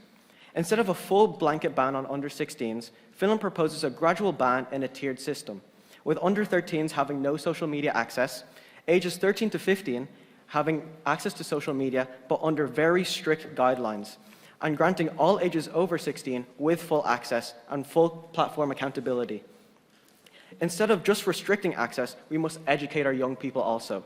Finland proposes mandatory digital literacy education for ages 13 to 15, covering online privacy and data protection, cyberbullying prevention, and a safe social media usage. We finally propose that all platforms must use AI-driven safeguards to protect young users online. As we have stated, a full ban is not the solution, but a balanced, enforceable, and future-proof strategy is. Finland urges the Member States to support these amendments, ensuring that a safer, smarter, and more responsible digital future for young people. Thank you. Thank you. And Finland and Portugal have both made amendments. Now we are moving to Ireland, Croatia, Romania, and Greece. Ireland, Croatia, Romania, and Greece. Ireland. We wouldn't let children play with fire, so why are we allowing them to play with something that can burn their minds and have a devastating impact on their futures? It's time we call for a ban on the use of social media by those who are under 16. Distinguished delegates, honourable chairperson and respected audience members, we, the delegation of Ireland, strongly support a ban on social media for under 16s. Social media usage can be extremely detrimental to young people's minds and well-being, with more than 1 in 10 children in Europe showing problematic social media behaviour according to the World Health Organization, such as not being able to control their usage and experiencing negative mental health consequences because of it. It is extremely apparent that change is needed. There is a rise of propaganda, which can lead to political polarization and toxic masculinity on social media. According to a recent DCU study, it takes 3 minutes scrolling on TikTok before young boys are flooded with toxic masculinity ideas. It is our moral obligation as the EU to put measures in place to reduce the amount of harm these posts can cause. The most effective ways of stopping young people being influenced and poisoned by these harmful practices in social media is an outright ban on internet usage, and education for parents about the harm of unsupervised social media and internet usage. The delegation of Ireland strongly suggests supporting this directive. The fact of the matter is, as heartbreaking as it is to discuss, our children are dying. They're committing suicide due to an issue that we firmly believe is preventable. Families are still mourning the loss of their children who had their whole lives ahead of them. Lives taken too soon, memories that could have been made, and innocent minds who will never see the bright future that was ahead of them all. The delegation of Ireland strongly asserts that there is a very obvious answer to this matter of utmost urgency. Poland has spoken about digital isolation, but the digital divide should not be used as an excuse to allow young people unrestricted access to harmful online environments. Thank you very much, and just in time as well. Thank you, and we have there now the impact in some terrible cases and reference to suicide in some terrible cases. We're now moving to Croatia, to Romania, and to Greece. Croatia. Good morning, fellow delegates of the European Council, chairperson and adjudicators. My name is Jay Kavanagh, and I, along with my colleagues Emily Kinsella and Aaron Connors, are proud to represent Croatia today. Emily has already stated and shown how Croatia unequivocally supports the notion of protecting young people online. And I'm going to further this point by speaking about the Better Internet for Kids strategy. We strongly support the European Commission's Better Internet for Kids strategy, recognising the importance of providing safer online spaces for children and young people. Prioritising the development of educational programmes that focus on digital literacy and the responsible use of the internet as outlined in the BIK strategy, along with working closely with other EU member states to promote and implement the BIK strategy through national programmes and regional cooperation is necessary to our people. We strongly support the need for unified action at the EU level to ensure consistency and effectiveness in protecting young people online across all member states. We've started to pioneer our Cyber Shield 25 initiative today. Cyber Shield 25 is our proposed initiative that links EU member states' national and regional programmes and policies for the safety of online youth and spreads them across the EU, ensuring cyber security for all, so that we can hold tech companies accountable and prevent young people from slipping through regulatory gaps. Croatia believes as a state that protecting the youth online is necessary to our growth as a country, and this is why we strongly agree with the motion before us and encourage all EU member states to also. Reliance on the internet internet changes the cognitive function of youth. We've seen how young people's brain chemistry was altered during COVID. Reliance on social media for young people arose during COVID because it was the only way for young people to communicate. And this has followed in the years after. This addiction to social media is detrimental. Young people all over the EU are laying claim to the side effects caused by prolonged social media usage, which range from sensory overload to attention problems to stress and anxiety. And these reasons are why Croatia as a nation stand firmly in favour of this motion. Hvala. Thank you very much, Croatia. And now we're moving to Romania, Greece and Bulgaria. Romania. With relation to what has been brought And if we just move forward to the microphone, which I, of course, have to do myself, so Croatia, I'll let you continue. In relation to what my colleague has said and to other matters that have been brought up, I would first focus on encouraging fellow member states, to not view the digital world as an alien entity, but as an extension of our society, which we must cultivate and improve as we do with our own society. When we see something we don't like or that causes harm in our societies, we don't ban the systems, we strive to improve it democratically and in the best interests of our people, particularly vulnerable communities. We in Romania wish to follow this thought process in our actions towards digital policy. In terms of amendments that we would agree with, we refer to the Digital Services Act, Article 28, and believe that if platforms are certain that a user is a minor, they cannot show them adverts based on profiling.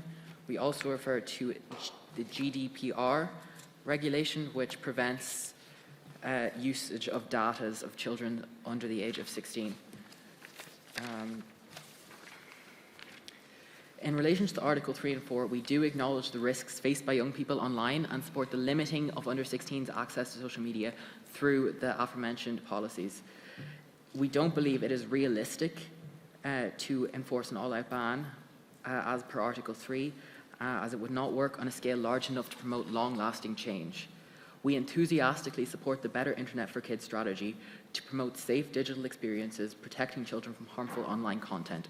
We stress the importance of digital empowerment so all children, especially vulnerable ones, acquire the necessary skills and competencies to make sound choices and express themselves in the online environment safely and responsibly. We emphasize digital literacy as outlined in our Smart Education Strategy goals and hope to reach digital decade targets along with our fellow member states to promote the safest possible online experiences.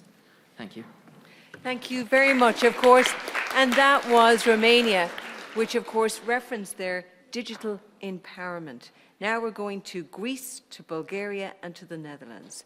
Greece, Bulgaria and the Netherlands. Greece.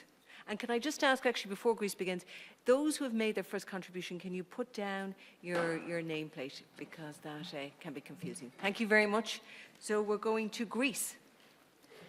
Greece is realistic and knows how vital digital legislation is at this moment. It must be ambitious, it must be vigorous, it must be thorough. Greece wants to lead and ensure that this is achieved. We are willing to work with the EU Commission in rolling out an EU-wide age verification mechanism based on our own innovative technology, the Kids Wallet. This is a smartphone application that provides vigorous age verification tools and parental control features for Greek citizens and aims to extinguish the era of unmonitored age self-declaration. We want the Greek Kids Wallet to become the EU Kids Wallet. Greece believes that for this directive to be effective and sustainable, a single pan-European regulatory body should be established and take responsibility for applying penalties and monitoring compliance of social media companies across all of the EU. Ireland, you house the EU headquarters of global social media companies, and you benefit substantially from their tax contributions. Greece is asking Ireland to work with the EU Commission in establishing this regulatory body. One approach could be an EU-wide expansion of Ireland's media regulator, Commission Demand, to oversee, implement and monitor the compliance of social media companies with this new directive. Finally, Article 4 suggests issuing cautionary measures to companies who do not comply and implement this directive in the time outlined. Greece unequivocally disagrees with this. We believe that any violation of the directive should result in a 10% fine of a company's annual profit. Social media companies have been given enough warnings, and the implementation of this directive should be a warning in of itself. We must be merciless if our efforts are to be impactful. Together, as a unified front, let's devise a strong directive that unapologetically insists on the protection and safety of young Europeans.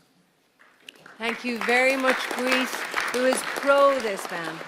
And now we're moving to Bulgaria, the Netherlands and Austria. Bulgaria. Good morning. As my colleague Aoife outlined, a social media ban for under 16s is necessary.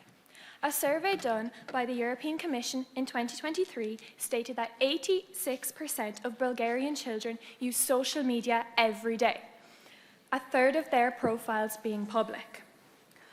It further stated 1 out of every 7 Bulgarian children encounter something online that make them feel uncomfortable, scared, and embarrassed.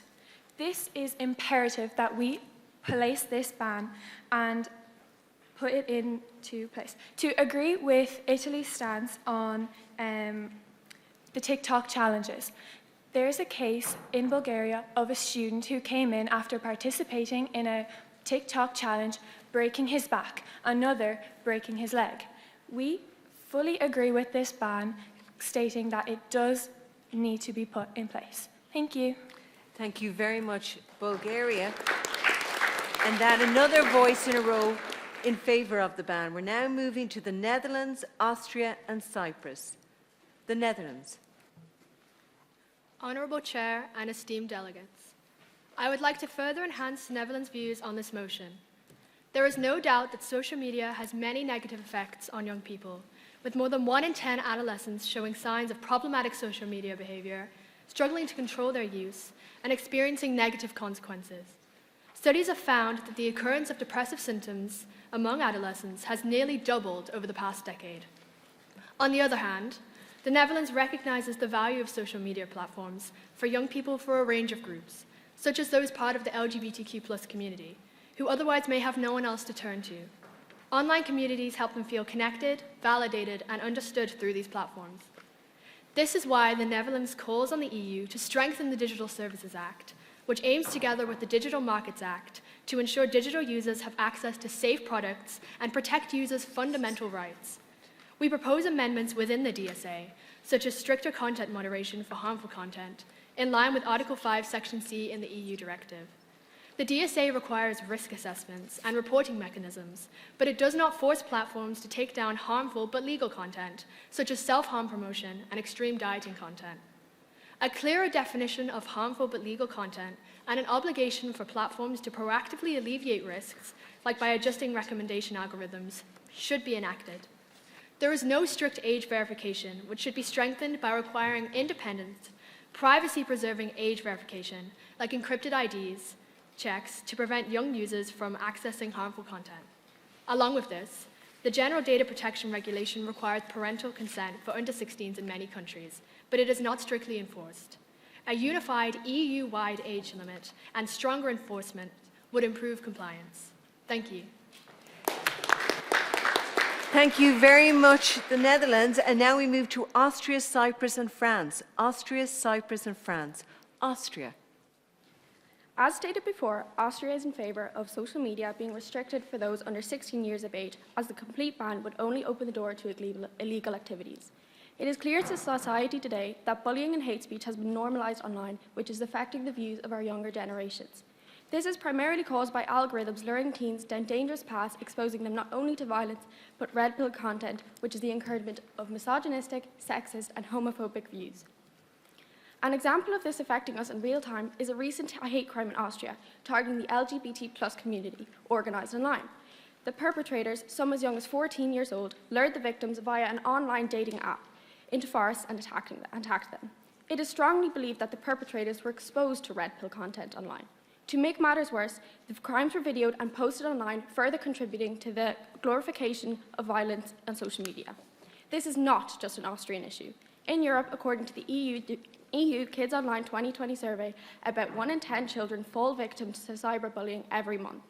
This is an alarming statistic, and it is imperative that we take urgent action. Previously, Austria has made changes to tackle these challenges. Individuals from the age of 14 found guilty of encouraging suicidal behaviours in others can face up to 3 years imprisonment. While we acknowledge this appears to have helped reduce the number of such cases, we believe that it is still not enough.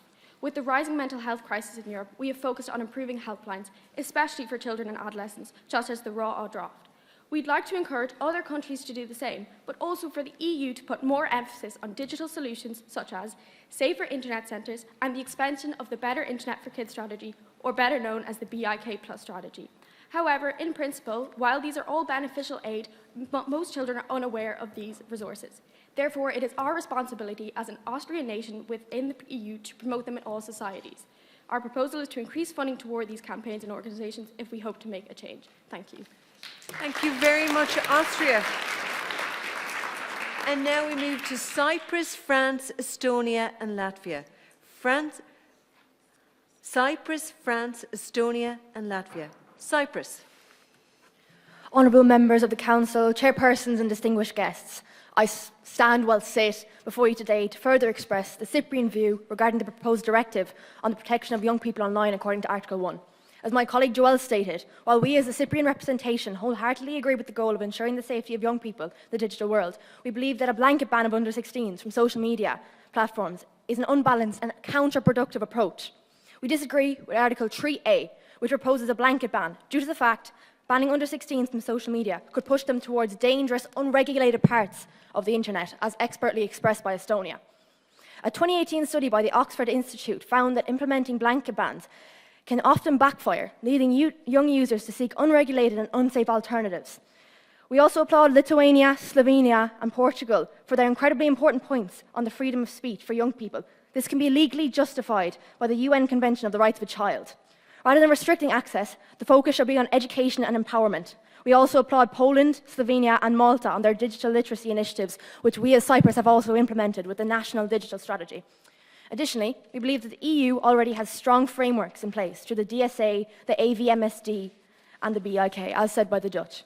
These regulations already provide protections for youth. Let us focus on pre-existing online safety and ensuring companies comply with the directive we are currently discussing. We do not need to reinvent the wheel. We just need to make sure that it is moving smoothly. We believe that the implementation of both this directive and the DSA should be left in the hands of a European-level authority, as has been achieved with the GDPR. This relates to Greece and Croatia's proposition, specifically Cyber Shield 25. Furthermore, we must hold social media companies accountable for their role in protecting young users. We agree with Article 3B, robust age verifications, and believe that it is in the hands of these companies to help. We support the implementation of these measures and the proposals of Article 4. A seed planted in fertile soil grows into a strong tree. We need to be that soil for the young people of Europe. Thank you very much. And thank you, Cyprus. And also for name-checking so member states to bring them together on what is common ground. We're now moving to France, Estonia, Latvia, Italy and Czechia. So France. And if France could just move towards the microphone. Thank you.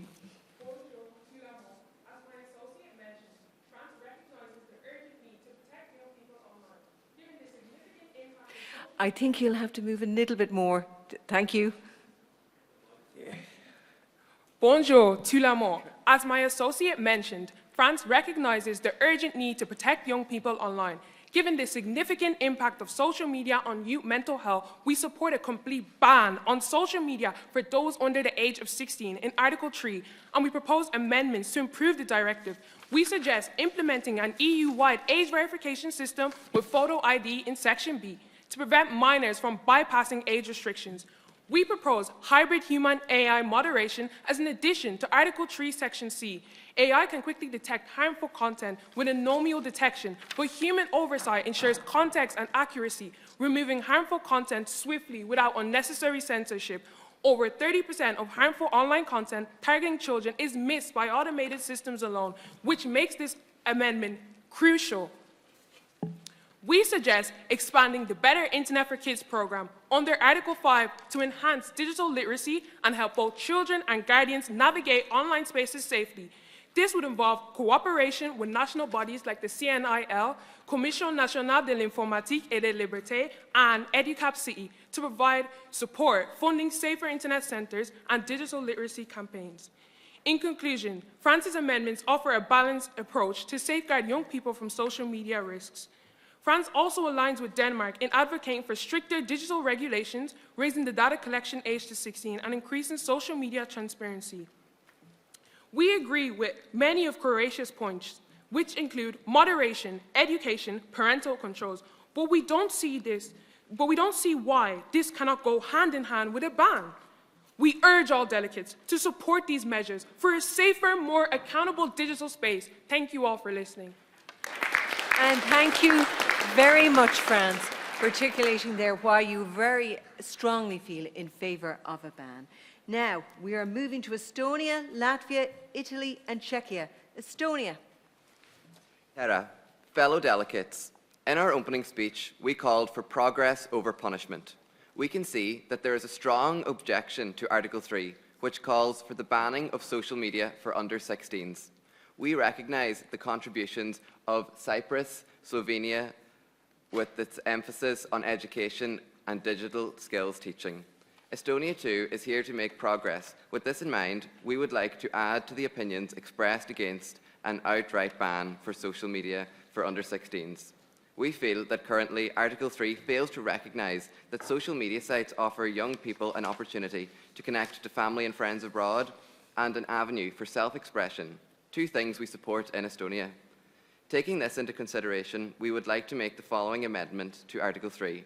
We would like to suggest that we seek to introduce a two-tier app system similar to Luxembourg, where social media companies, similar to what already exists for YouTube and Instagram, establish an under-16 version of the apps, which can be used by 13 to 16-year-olds.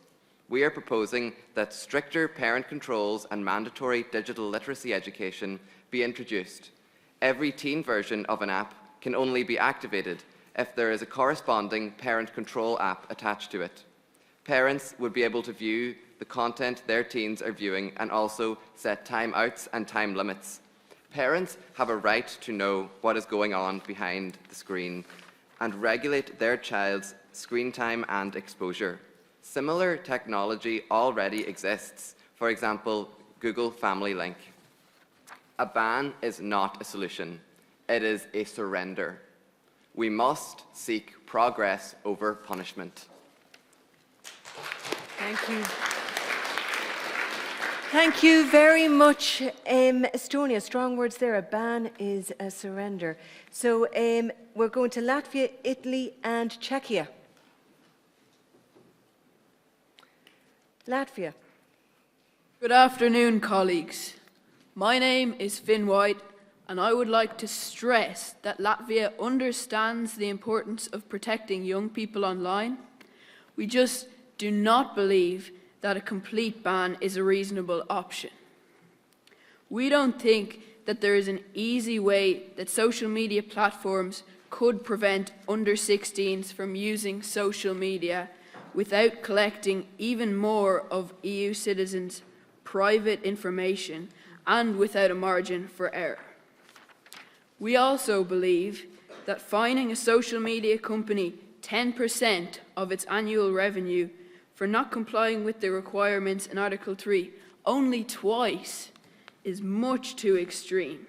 This would risk millions of EU citizens' jobs, as these fines could cause companies to go bankrupt. We are in full support of Article 5, as we believe that cyberbullying has become a major issue in Latvia and across the EU. In Latvia, 81% of parents believe that cyberbullying has become more common in recent years. We believe that the penalties and sanctions stated in Action 6 are fair and needed. We would like to ask everyone here, will banning social media solve the problem? Education is the answer. Paldies. Thank you. Thank you very much, Latvia. We're now moving to Italy, Czechia, Germany, Luxembourg, Poland. I'll say again, Italy, Czechia, Germany, Luxembourg and Poland. Italy. Honourable Chair, fellow ministers and esteemed guests. Buongiorno.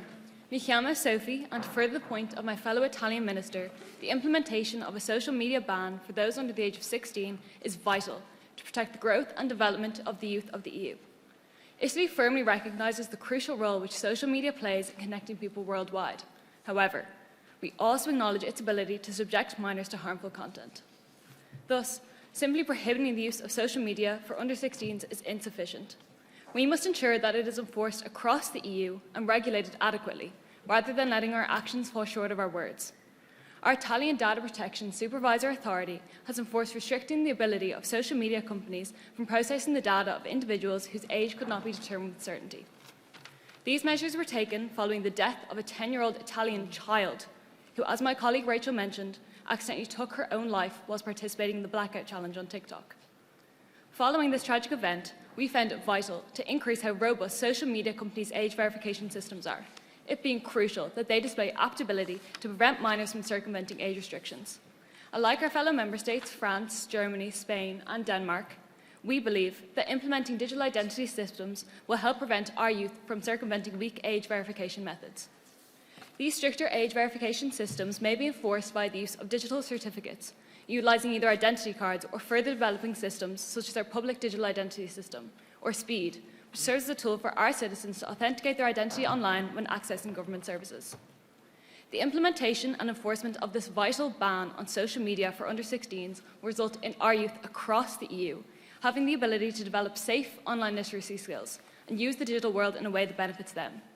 Italy calls on all member states to unite in putting the welfare of our youth ahead of business concerns and business profits. Let's take responsible action and protect the young people of the EU. Grazie. Thank you very much, Italy. And thank you to everyone so far for using your time so wisely to use further information or to expand out on your member state's position. That has been very effective and very clear in the second round. So we're now moving to Czechia, Germany, Luxembourg, Poland and Lithuania. Czechia. To expand on what my fellow delegate Yvonne has said, parents and guardians must also face consequences if their children are found to be using social media under their watch. Many social media sites already have an age restriction of 13 years. However, children can easily circumvent these restrictions by using a parent or guardian's account. This leaves children vulnerable to inappropriate content and conversations, which not only socially isolates them, but can also negatively affect their development. Respectfully, Germany argued that a ban may leave children uninformed. However, what they fail to consider is that children should not feel like the burdens of the world are on their shoulders before they even fully understand the complex issues they're dealing with. Furthermore, with respect to Luxembourg, Czechia must disagree with your argument of heightened parental controls, as many times parents and guardians may purposefully put their children on social media for monetary reasons. This forces the child into the limelight, where they may then be bullied, sexualized, or even stalked in some extreme cases. Children should not be forced into the public eye before they can consent or even understand what they are consenting to. They should also not be forced to carry the financial burden of providing for their families and the abuse that can, in some cases, come from the parents and guardians themselves. Czechia stands with Ireland, France, and Greece's views on education for children, and we believe that if we don't allow children under the age of 16 on social media and we continue to reprimand parents who allow their children to continue to use it, we will eradicate the epidemic that is exploiting young children for views. Thank you very much, Czechia. And now we are going to Germany, Luxembourg, Poland, Lithuania, Denmark and Sweden. So we're doing a bit of a list here. Germany, Luxembourg, Poland, Lithuania, Denmark and Sweden, so everyone can prepare in time. We're going to Germany. Guten Tag. The delegate of Germany's main priority is to ensure that social media platforms cannot harm young people, but the delegate of Germany cannot ignore the benefits that these platforms have for young people. The means of communication, self-expression, creativity and entertainment cannot be disregarded. There is a path to safer social media platforms for young people that does not ban young people from social media. strict regulations and an improvement of these platforms. This is a unified and strong approach and it must be taken. The measures outlined in Article 5 will not only make these platforms safer but also allow for those who need help to be given it and ensure that individuals have the tools that they need to be able to safely navigate the online world. A ban on social media may be beneficial for children up to the age of 13, but teenagers should be able to use social media. The Delegate of Germany wishes to see a change in social media platforms. The main issues that the Delegate of Germany sees with these platforms are cyberbullying, misinformation, data sharing and propaganda. The rise of hate speech on social media platforms must be curtailed, along with the spreading of false images and videos. Stronger fact-checking measures must be put in place. As a member of the Berne Convention, Germany is committed to protecting artists' work from being stolen by AI, and this includes young artists. Fines for plagiarism must be the norm, as well as data sharing fines. Cyberbullying is ruining lives, and it is time for harsh enough punishments and strong regulations. Triggering and hurtful content cannot continue to be on these sites. Amendments must be made, and the Delegate of Germany would like to propose an amendment. 5D. Implement data sharing and plagiarism fines. The fines will be up to 10% of the annual revenue of the social media platform. 5E, creation of an algorithm to remove hate speech, false images and videos. The Delegate of Germany hopes for a fair solution to be reached that is central to protecting the freedoms of young people while also protecting the young people online. Thank you, Sean. Thank you, Sean. Germany. And now we move to Luxembourg, Poland, Lithuania, Denmark and Sweden. Luxembourg.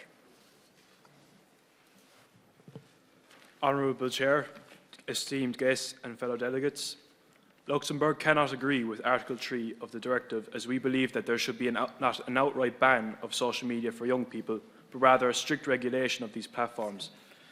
Luxembourg believes a ban on social media would put further strain on young people, as these applications are many young people's main forms of communication. We agree with Article 6 that penalties and sanctions should be applied to non-compliant social media platforms. However, we do not agree with penalising and sanctioning member states as a first step, but rather provide them with training and funding to implement the directives. Luxembourg wholeheartedly agrees with Article 5, as we believe that schools should provide resources to help students suffering from cyberbullying, but also they should educate young people on digital literacy and the dangers of social media from a nursery or primary school level. We support the development of real-time algorithms to block sensitive or harmful content from young people. We agree with the tabled amendments that we should ban access to social media for children under the age of 13, and we believe children over this age are more likely to be more responsible online. We must put an end to the epidemic of violence amongst the youth, which is spread like wildfire through the use of social media platforms. Thank you. Thank you very much, Luxembourg. And of those who oppose a growing sentiment amongst some for a ban under 13, we're now moving to Poland, Lithuania, Denmark and Sweden. Poland. Thank you, Honourable Chair and esteemed delegates. As my colleagues have stated, we believe that this directive will prove unequivocally useless in the long term.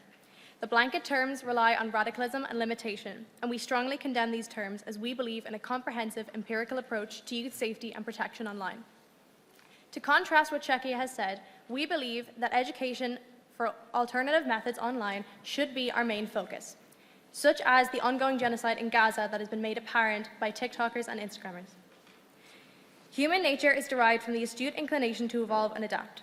It is for this reason that rebel psychological reactance is defined as the desire to do something despite having been told no. It comes from the part of human nature that craves freedom and is a direct biological response to that freedom being removed.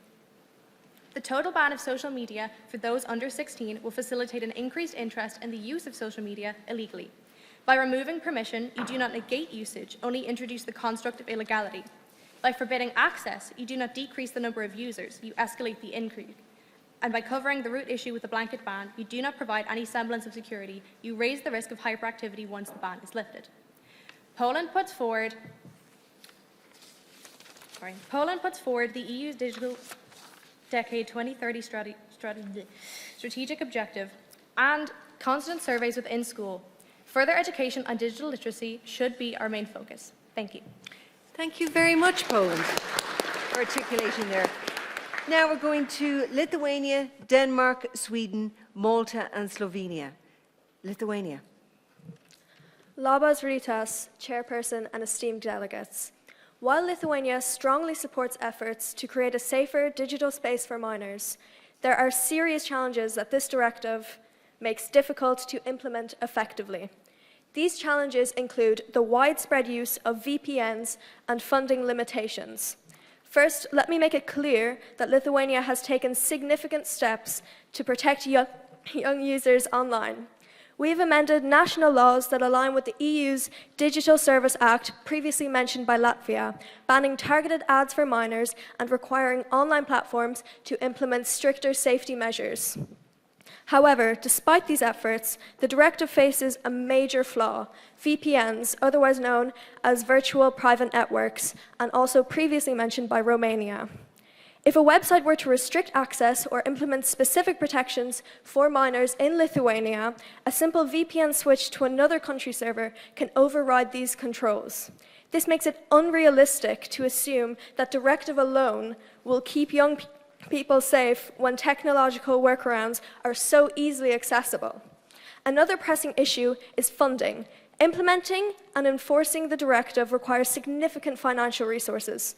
Lithuania has established multiple agencies to oversee different aspects of online safety, but ensuring compliance on a national level is expensive, and smaller platforms may struggle to meet the directory demands. Without adequate financial support, enforcement becomes inconsistent, and the regulation loses its intended impact. Lithuania supports the EU's goals for a safer internet for young people, but we must acknowledge the limitations. The widespread use of VPNs makes many restrictions ineffective, and without proper funding, enforcement is weak.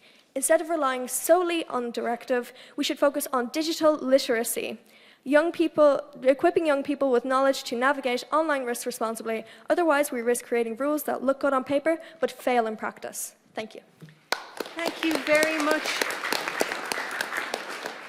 Lithuania. And we're now moving to Denmark, Sweden, Malta and Slovenia. Denmark. Honourable Chair, fellow delegates, thank you for the recognition. Denmark would like to wholeheartedly reiterate how passionate we are about children's safety online. In 2023, more than 36.2 million cases of suspected online child sexual abuse in Europe represented a historical peak. Reports of grooming rose by more than 300% in between 2021 and 2023. This has gone way too far. Following on from this, our Prime Minister has stated that we're up against some very, very big, powerful tech giants who have not chosen to live up to their responsibility in relation to children. We need to force these companies to align with the EU values, that the EU and EU countries must respect, protect, and promote children's rights. And Denmark thinks that children's lives are controlled by major tech corporations who harvest unimaginable amounts of personal information and abuse this by pushing harmful and frankly shocking images and videos to the young people of Europe. Denmark would like to ask every member state if they think this sounds like protecting young people online, and to Belgium if they think these connections are essential. Poland and Croatia. If young people could be protected online without a ban, it would have happened through laws such as GDPR. However, social media evolves much faster than we can protect children, which is why Denmark believes that a ban is the only possible solution.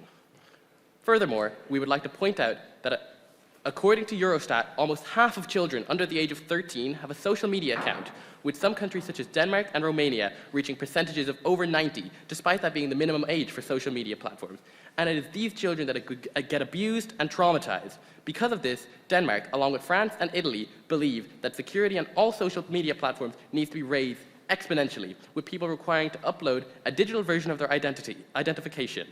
We hope that you will all stand with us in these actions. Thank you. Thank you very much, Denmark, building on your original contribution there in favour of a ban. And now we're going to Sweden, Malta, Slovenia, Spain, Slovakia and Belgium.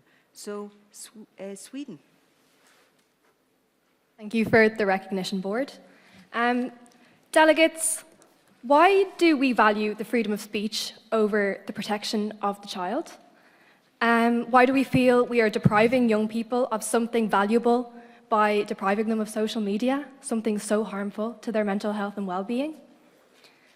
Delegates, the EU Charter of Fundamental Human Rights, Article 24, asserts the rights of the child. the right to protection and care as is necessary for their well-being. Failing this directive is going against the fundamental beliefs of the EU. The Swedish Public Health Agency have been tasked with investigating the effects between poor mental health and well-being and excessive use of social media. This study has concluded that there is a correlation. Delegates failing this directive breaches our very own charter. Article 3A is absolutely essential, regardless of parental consent. The great success in Australia should be something we should be taking note of and taking a leaf out of their own book.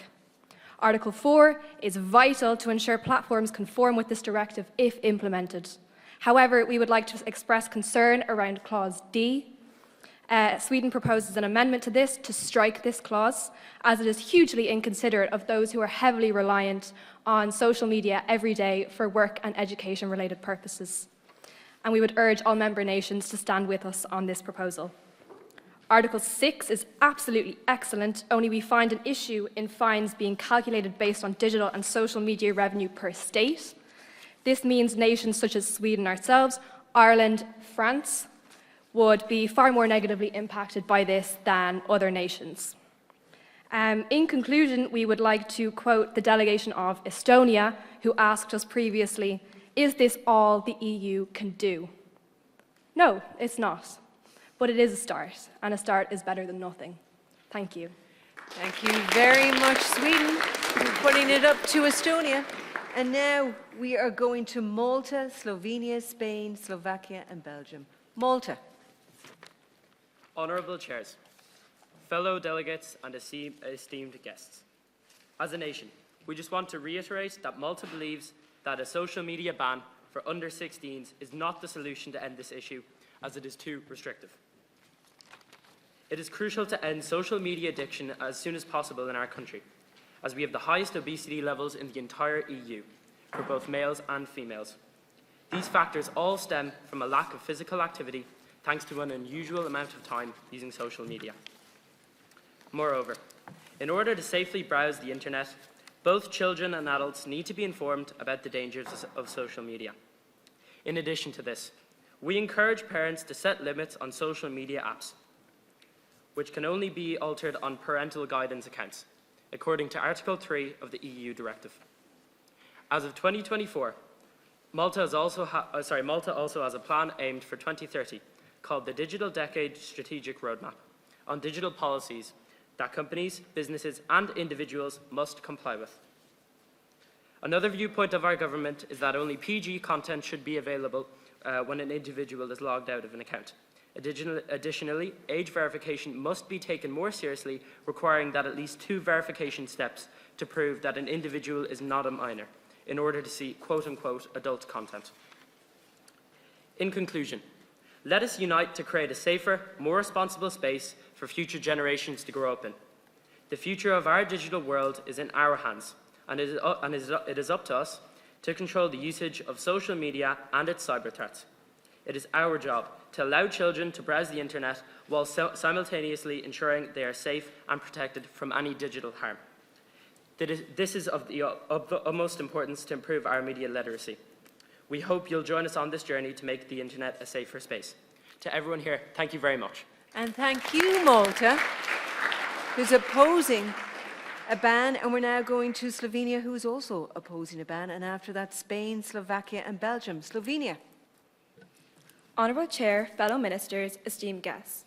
At this crucial moment of time, Slovenia believes it is important not only to recall the EU's aim of protection of the right of the child, but also its value of freedom of expression and information, which is protected by the EU Charter of Fundamental Rights. To further the point of my fellow minister, Slovenia expresses serious concern over a proposal to ban social media for individuals under the age of 16. Such a legislation is not only difficult to enforce, but also is fundamentally unjustifiable within the context of EU law.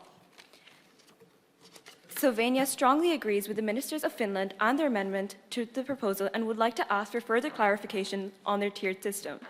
Social media has become an integral part of how people, especially the younger generation, engage with the world, learn and communicate. Rather than imposing bans, as my fellow minister has said, It is important to focus on creating safer digital environments for children, teaching them the skills to navigate these platforms responsibly. As Article 5 has proposed, educational initiatives, improved digital literacy, and strengthened online safety standards are the tools we should utilise to protect our children's rights and well-being in the digital world. Furthermore, after speaking to the ministers of Portugal, Lithuania, Finland, Slovakia and Estonia, it has become evidently clear that Article 6 within the proposal should be no longer of use to the Council and therefore should be striked. Slovenia urges all remaining Council members, such as Spain and Greece, who have been strong advocates for Article 6, to reconsider and focus on solutions that empower Member States to move forward in online protection. Finally, Slovenia would like to point out to Ireland that although social media may contribute to negative mental health, it also plays a vital role in raising awareness about said mental health illnesses for our youth. Thank you. Thank you very much, Slovenia. Well done. We're now moving to Spain, Slovakia, and finally Belgium. Spain, which is in favour of the ban. Honourable delegates, distinguished chair, and esteemed colleagues. Spain stands before you today to confront a crisis that threatens our most vulnerable, our children. Social media has become an unchecked force of addiction, exploitation, and mental decline. We must act. Algorithms are not neutral. They are designed to hook users, even at the expense of young minds. Platforms like Instagram and TikTok knowingly promote content that fuels insecurity, anxiety, and cyberbullying, yet they profit from the harm they cause. Will we allow corporations to prioritize profit over our children's well-being? The numbers speak for themselves. Depression cases in Spain have soared from 470,000 in 2011 to over 2.4 million last year, a direct consequence to unregulated social media influence. How many more children must suffer before we act? Beyond mental health, there's also the issue of privacy. Even those under the age of 16, who should be legally protected, are subjected to relentless data harvesting. Every like, every view, every second online is tracked, sold, and weaponized against them. The EU has led in the digital rights. It is our moral duty to act. Spain proposes striking clauses 4B, 4C, and 4D, and replacing them with 4B, a fine of 1% of annual EU revenue for non-compliance, increasing to up to 5% for repeated or severe violations. This ensures accountability without pushing companies out of the EU and takes a more pragmatic approach. Some argue banning social media for minors will leave them behind. This is simply untrue. The issue is not technology itself, but the reckless way it is governed. We must foster a digital world that protects, not preys upon young minds. History will judge us on our actions today. Let us stand for what is right. Let us protect our children. Thank you. Thank you very much. Very passionate there from Spain. For the ban, we now have Slovakia and finally Belgium, both of which are against. Slovakia. Honourable Chairperson, fellow delegates, esteemed guests, as we mentioned before, Slovakia is against a total ban on social media. However, we agree and we advocate for new policies to protect the young from social media. Those policies, as for example, parental consent system, would allow explicitly the parents to check what are their children doing. We agree with Netherlands for a mandatory age verification using secure digital identity tools.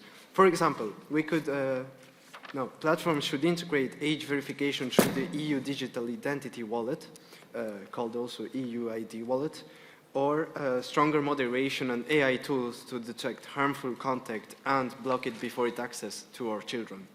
Now, Slovakia wishes to address the countries against social media such as Italy, Greece and Czechia, who treat social media as, quoting them, an epidemic or a disease. People believed a few years ago that diseases were caused by bacteria and fungi. They were right.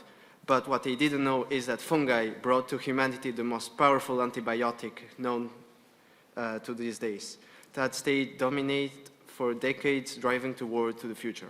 Same with social media. We should use social media as a tool to help humanity, not consider it as a disease. We should drive it into a more safe world.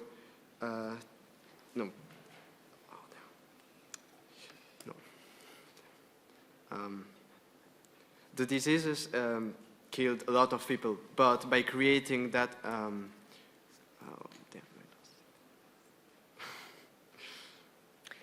antibiotic, it saved lives of millions. We should create tools to make social media safer, such as the synthesis of an antibiotic from penicillin.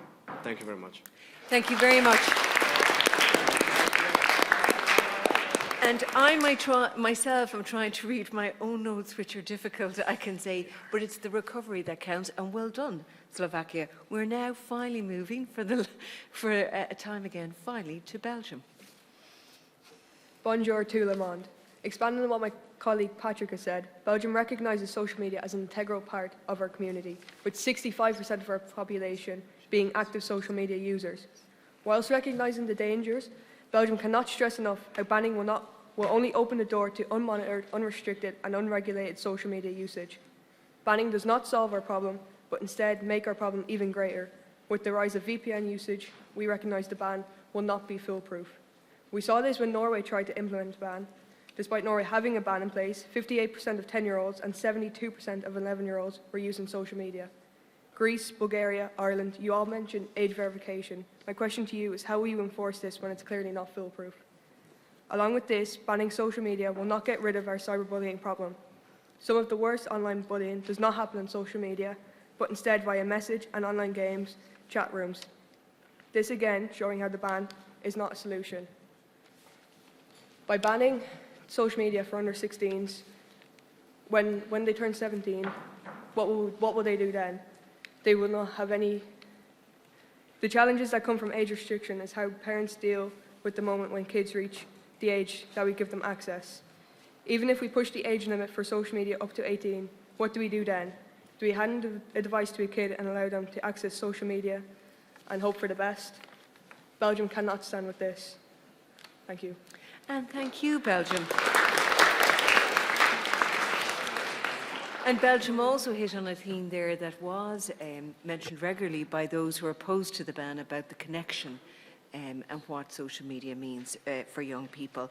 There has been a huge range of different opinions, 16 member states still remaining opposed to the ban and highlighting why, a number of countries putting down amendments, another feature has been a number of member states highlighting ways they could work with some member states, and some people staunchly in favour of a ban and very passionately Spain they're saying history will judge us, and some citing worst case scenarios which have led to deaths. So we've plenty to discuss after lunch. And thank you everyone for your contributions and really going in depth on your first opening statement. So we're now going to break for lunch. Hold it for 1 second. Everyone should be back in their seats at 10 to 2 because we are going to start sharp at 2 p.m. And during the break, you should enjoy your lunch, but you should also use the opportunity to perhaps build alliances or to see common areas where you can negotiate with others. So use this time wisely, but enjoy your lunch. And everyone is gone. Back at 10 to 2, please. Thank you. And welcome back to the 2025 Model Council of the European Union. I think we've kick-started it with such force and tour de force, and thank you for all your contributions. This is at a high level, if not higher than previous years, and that you're very engaged with the topic is very clear because it affects many of you. Okay, during this segment and section, which takes place until 3:05, each member will have a further opportunity to speak on the proposal, and please take that opportunity. And I'm going to take that opportunity to speak on the proposal and to make your point on behalf of your member state. The time limit in this section is 1 minute, and you can make 2 contributions. And put your nameplate of your member state on the side towards us. We're having difficulty seeing some of them, and towards us.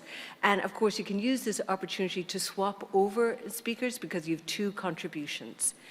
And the very, very best of luck to you all, because you've all kick-started with this with really in-depth and really clear and concise within the time limits propositions. Okay. So now I'm going to ask you to signal to us if you want to make a further contribution for 1 minute. Each contribution is 1 minute only, and we will interrupt if you go beyond that 1 minute. Okay, for 1 minute only, let us start with Cyprus and Spain. Cyprus and Spain, and I see Germany gone there too. Cyprus, Spain and Germany. Cyprus. The Cyprus Shield Coalition. Cyprus, Croatia, Luxembourg, Estonia, Malta, Latvia, and Germany. Please let me know if I missed any. It was a really, really busy lunchtime. A centralised, generalised authority within the European Union ran by the Commission, using GovEID and digital wallet for account operation, will help shield our youth from harm within the digital world. A complete ban for under-13s and a two-tiered approach for under-16s. We give 2 years to nation states to enforce and companies to develop. Non-compliance fines of up to 5% and every 6 months, 1% for social media companies. We thank Croatia for their brilliant idea and recognise that this was pretty much their idea. We acknowledge Lithuania and Belgium for their agreements of certain measures and hope to work together in union to protect our children. We thank you for your support in our measure, and thank you. Thank you very much, Cyprus. And now we're moving to Spain, Germany and Luxembourg. Spain. Honourable delegates, distinguished chair and esteemed colleagues. First, I will rebut the arguments that would infringe on freedom of speech and expression. Regulation is not the same as censorship. The state has a precedent to protect children from harmful substances such as smoking, alcohol, or tobacco. Furthermore, it is a temporary ban. Teens will be able to use social media when they are more mature and capable of handling it responsibly. Young people still have a plethora of opportunities to express themselves. Do we allow 12-year-olds to gamble because banning it restricts freedoms? No, we protect them. Another rebuttal I will make is to the argument that socialist media is essential to staying informed. Social media spreads disinformation far faster than it does facts. What could possibly go wrong by allowing kids unrestricted access to sensationalist and extremist ideas? We have seen firsthand the impacts of what happens when children are given access to copious amounts of disinformation, namely radicalization, rise of the far right, and extreme attitudes towards women and immigrants. Your time is up, Thank you. but you've made it well, and sensationalist is a tongue twister for anyone. Okay, we're moving on to Germany, Luxembourg and Belgium. Germany. Guten Tag. The Minister of Germany will keep this short and sweet. The nation of Germany is committed to cooperating with and supporting their fellow EU member states on this issue. This minister appreciates the work of Cyprus with their robust age verification systems for social media, Portugal for their efforts to lower the age for social media ban proposed in this directive, and Slovenia for their constant help, and the Minister of Germany supports their firm stance against the social media ban. To elaborate on Cyprus's proposed amendment, the proposal only deals with the setting up of social media accounts. This minister wholeheartedly supports Estonia's two-tiered system to further regulate the social media in the lives of young people. Fellow ministers of the Council, the ban proposed in this directive further restricts young people's ability to practice freedom of speech. In the age of technology, social media enables young people to contribute to society in a world where their voice is often not heard, where their vote does not count. The Minister of Germany is appalled by the support shown for this ridiculous ban by Ireland, Greece and others. This social media ban will cripple economies and further silence the voices of young people. Germany demands, no commands, that all member states oppose this directive. Thank you. Thank you very much, Germany. And a very strong start to Germany coming out against some countries who are for the ban. Luxembourg, Belgium, the Netherlands are next. Honourable Chair, fellow ministers, esteemed guests, Luxembourg is proud to announce our membership of various alliances and support of various policies. First, we are a member of the Cyprus Shield Coalition, advocating for standardised controls across the European Union, as well as our own contribution of an EU-controlled and ran age verification service, eliminating the concerns of privacy and data collection by private companies on our youth. We are also members of a Small Nations Alliance, along with Malta, Cyprus and Estonia, in order to increase our presence and increase our influence within the Union. We would like to commend the policies of Estonia and Romania, with Estonia putting a two-tiered approach in place, and with Romania providing digital literacy from a young age, as well as the Smart Education 2027 programme. We hope to gain your support for all these proposals. Thank you. Thank you very much. Luxembourg now moving to Belgium, the Netherlands, Sweden and Denmark. Belgium. In response to Denmark's question, we can acknowledge that there are toxic relationships online and our children can be subject to predators. However, we plan on educating our children from young ages on both the positives and negatives of social media through digital literacy workshops in place. We are also in full support in Estonia, Poland, Croatia, Estonia and Cyprus in their parental control and digital literacies. We believe that age verification, however, is not foolproof. People will always find around it and have. Young people have found ways around IDs and current age verifications. We are in full support of digital literacy programs and education. If we make children and teenagers more aware of the dangers of social media, it will accentuate the positives and minimise the negatives and risks. Belgium is a European leader in digital literacy and skills, with Belgium averaging 59.4% compared to the European average of 55.6%. Thank you. And thank you, Belgium. And I think you've also made that point about loopholes of people getting around it, which others have used as well. Moving now to the Netherlands, Sweden, Denmark and Finland. The Netherlands. Honourable Chair, distinguished delegates and esteemed guests, the values-driven digitalisation work agenda's ambitions have been translated into 5 tracks. 1. Everyone must be able to participate in the digital age. 2. Everyone must be able to trust in the digital world. 3. Everyone must have control over their own digital life.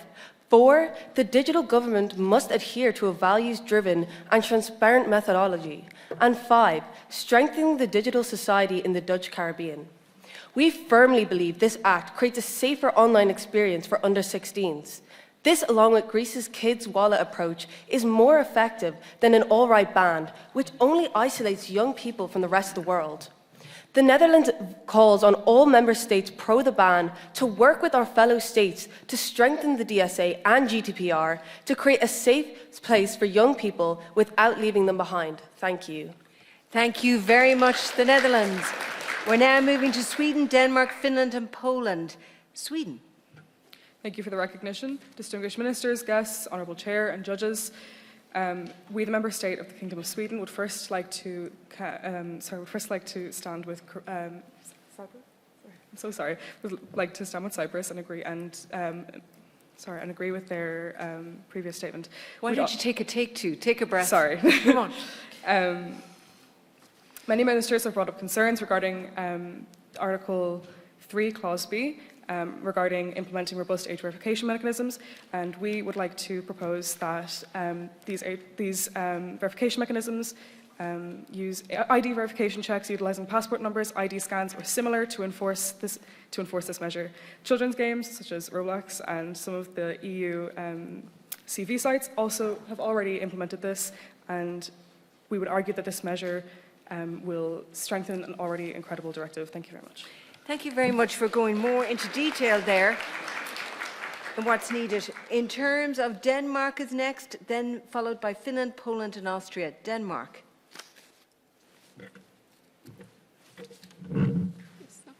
Many countries have stated that they are categorically against the use of fines for tech companies who violate the EU's proposal, with Latvia citing how it would negatively impact their own economy. I must ask you all, what is more important, the economy or the well-being of our youth? Who do we want to help? The 36.2 million children who suffered from online sexual abuse in 2023 alone, or our own pockets.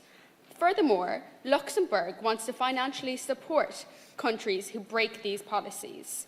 And I would question, since when do we pay countries who break EU laws? What premise does this set?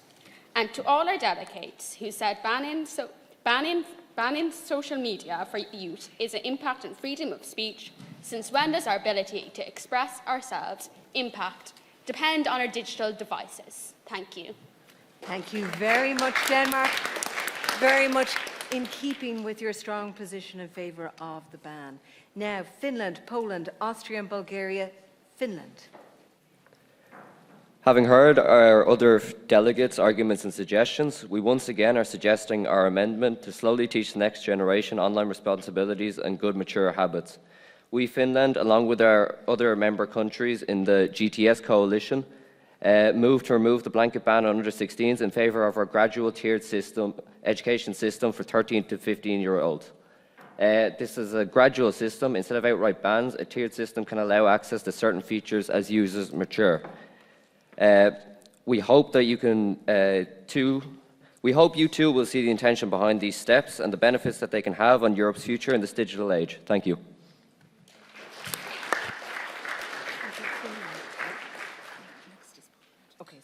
The next is Poland, Austria, Bulgaria and Croatia. Poland. Thank you, Chairperson and colleagues. Research from the European Commission's own digital literacy programmes reveals a critical truth. Isolation breeds curiosity, while education breeds resilience. To address Sweden's concerns, we're not arguing against protection, we're arguing for intelligent protection. By treating our young people as learners, not potential victims, we empower the skills to navigate digital landscapes safely. Ireland also expressed concerns about the vulnerability of youth with access to social media. However, we must ask ourselves, how vulnerable would sheltered youth be in our increasingly digital world? Our allies, Luxembourg, Croatia, Slovenia and the Cyprus Coalition are in agreement with the proposition of amendments to the directive. In alliance with Estonia, we would be open to a two-tiered system that gradually introduces access to social media. The real threat is not social media. The real threat is leaving our youth unprepared for a digital world that will not wait for us to catch up. Thank you. Thank you very much, Poland. We're now moving to Austria, Bulgaria and Croatia. Austria. Sweden, with all due respect, while we agree with your proposal to shut down social circles, we do not agree with the insistence of a complete ban. Tech-savvy teens will find a way. We'd also like to applaud Estonia in rejecting the ban and instead advocating for more progress and strategy. Adaptation in policies is vital if we, as the EU, want to succeed in making the digital world a better place. Austria strongly advises the other states to implement reasonable restrictions. Similarly to Slovenia, we want to emphasise the need to put funding and focus into digital literacy and mental health awareness. We'd like to highlight that we strongly disagree with the blanket ban, as we have already seen and witnessed how this has played out in the United States of America. Austria strongly advises the rest of the member states to consider the points of Estonia, Belgium, Poland and Cyprus, who are advocating for the importance of education and adoption. Lastly, we would like to thank and bring light to Croatia's insistence of European unity. Thank you. Thank you very much, Austria. We're now moving to Bulgaria, Croatia and Ireland. Bulgaria. Hello, Member States. Can I firstly say, as a nation, we completely hear and respect every Member State's thought on this very topical issue.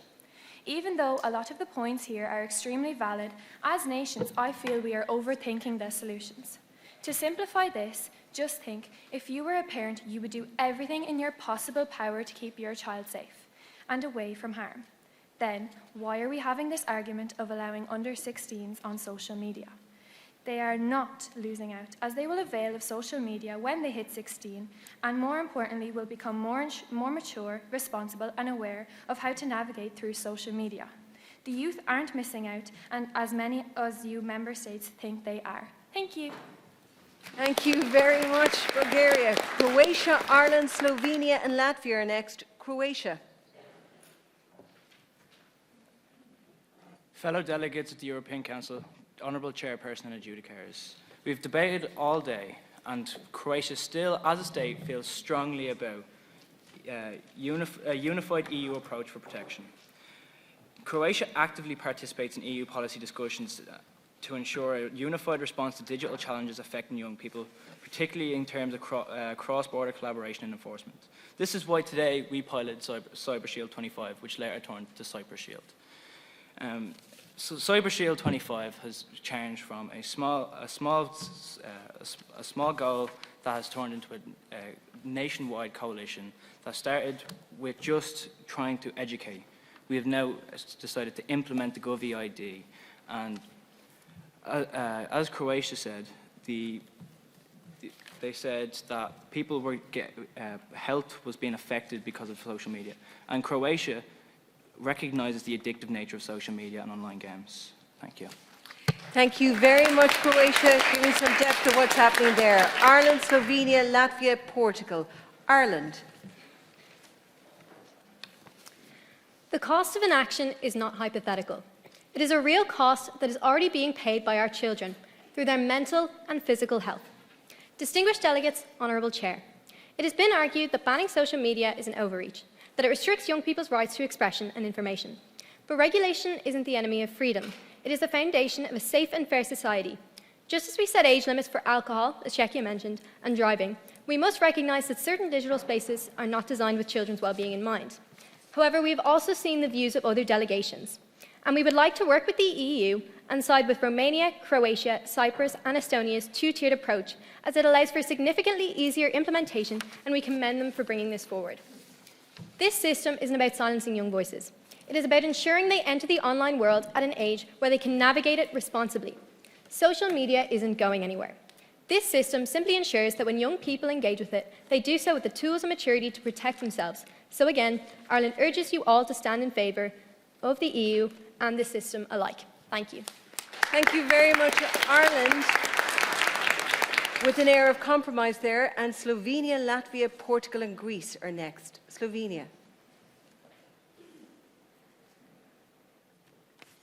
Honourable Chair, fellow ministers, we'd like to affirm that the proposed mock directive is too vague, too extreme and too idealistic.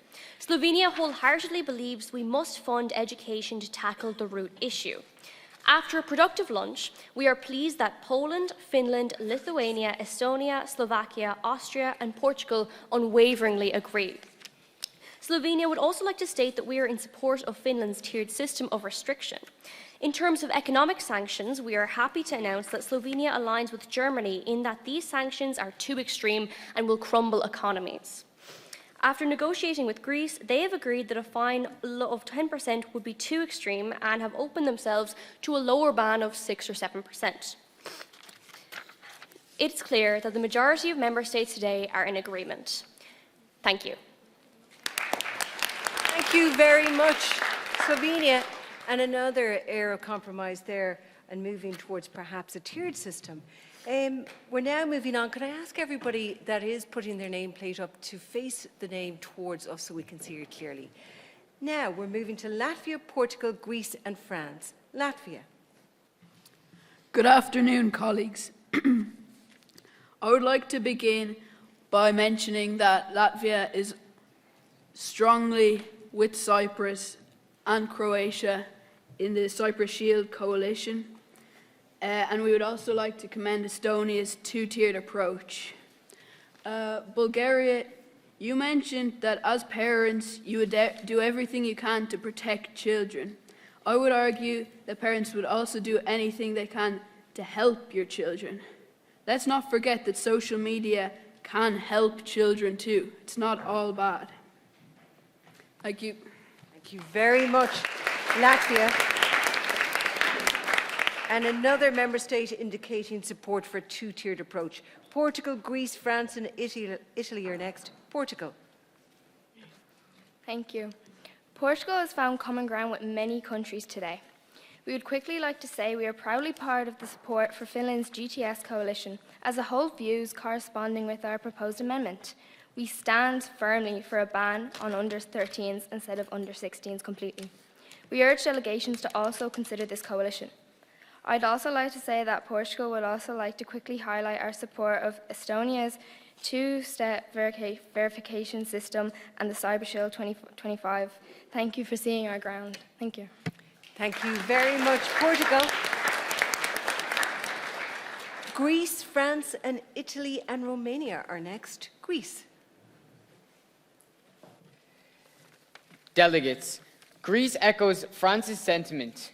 In this day and age, can we not develop a dedicated safe adolescent platform hand in hand with an under 16 ban?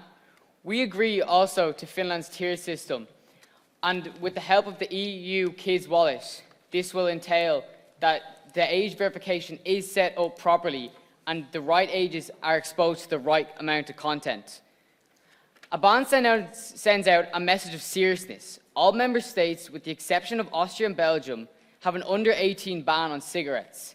Is online safety not an equally important health issue? We welcome Croatia's initiative Cyber Shield 25 and would like to collaborate them to develop our initiative, the EU Kids Wallet. Greece's concerns over some members' motives in supporting a ban. Romania has the highest percentage of problematic online adolescent users in the EU of 22%. Thank you. Thank you very much, Greece.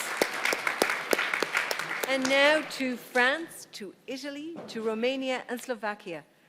France. Fellow delegates and Honourable Chair, after extensive negotiations with many EU countries, we, unlike some other respectable delegates, have accepted that it is absolutely necessary to compromise. We have agreed with the Finnish initiative of an age-based ban on social media. Ages 13 and under will not have access to social media. Ages 13 to 16 will have special teen accounts and will require parental consent and will include heavily limited age-appropriate content. Many countries who have declined our initial complete ban have indeed accepted this position. We now urge all countries to consider this initiative and finally move forward as a union. Thank you. Thank you very much, France. Moving its position there following negotiations. And now we're moving to Italy, followed by Romania, Slovakia, Malta, Lithuania. Italy. Delegates, it's extremely disappointing to see the full opposition to Article 3A, and it's not good enough to say, well, this won't work, so we won't do it. Absolutely, Lithuania and Romania, VPNs are an issue. However, this is only the starting point. Let VPNs be our next step, and we would love to get you involved in this. Speaking with Greek colleagues, we would love to implement their Greek Kids Wallet and admire it greatly. If money is generated from fines, targeting VPNs can be next. This is our next generation, and we cannot be defeated. With regards to Luxembourg, Belgium and Latvia, have you considered social media can defect rather than help and educate? Social media has at least some adverse effects on children's development, including impairments on verbal functioning, and a 32-year study has reported a steep decline in concentration levels of young people. Clearly, social media is hindering rather than encouraging development. Thank you. And thank you, Italy. We're now moving to Romania. So Romania, Slovakia, Malta, Lithuania and Czechia. Romania. The United States Convention on the Rights of the Child states that every child has the right to be consulted in matters which affect them. We strongly believe that this can be achieved through use of social media, safe use of social media. We do have issues in Romania with online spreading of misinformation, and that is something that we are here to target. That is something that we must address, and we are willing to do so with help from other member states, such as Luxembourg and Estonia, who support our smart education strategy, where we aim to promote digital literacy programs so that we can combat the issues raised. We emphasize the importance of digital access to all people so that they can gain proper information safely and through the correct means. Thank you. And thank you, Romania. Slovakia, Malta, Lithuania and Czechia are next. Slovakia. We are agreeing with Slovenia and Croatia. We also agree that the Shield Coalition system looks promising and representing our country, Slovakia. We are ready to work together, ensuring a better support and more regulated internet. We are ready to work together against this ban as long as education is considered key to solve the problem. Our countries working together are like paper, but if the paper breaks, this is a ban. Bans destroys, ban isolate, and bans divides. And as member of the European Union, we are against division. Thank you very much. Thank you. And using a prop there as well, Slovakia. We're now moving to Malta, Lithuania, Czechia and Estonia. Malta. Thank you, Chairs. The nation Malta is committed to ensuring a safe digital environment for all EU citizens. While we stress the dangers of social media, a ban is not necessary. Additionally, the demonisation and banning of social media impedes on our freedom of speech. Building on the Netherlands' point, our country also values our citizens having a place to express themselves, as being a micro-country, along with others, may not have in our own country. As stated in Article 3, we believe that those with parental consent accounts should be allowed to access social media within the app's constraints. Furthermore, a twofold mandatory verification system would be put in place for all social media apps, barring Teams, as all students need to access education. To conclude, we stress the need for digital education amongst all citizens.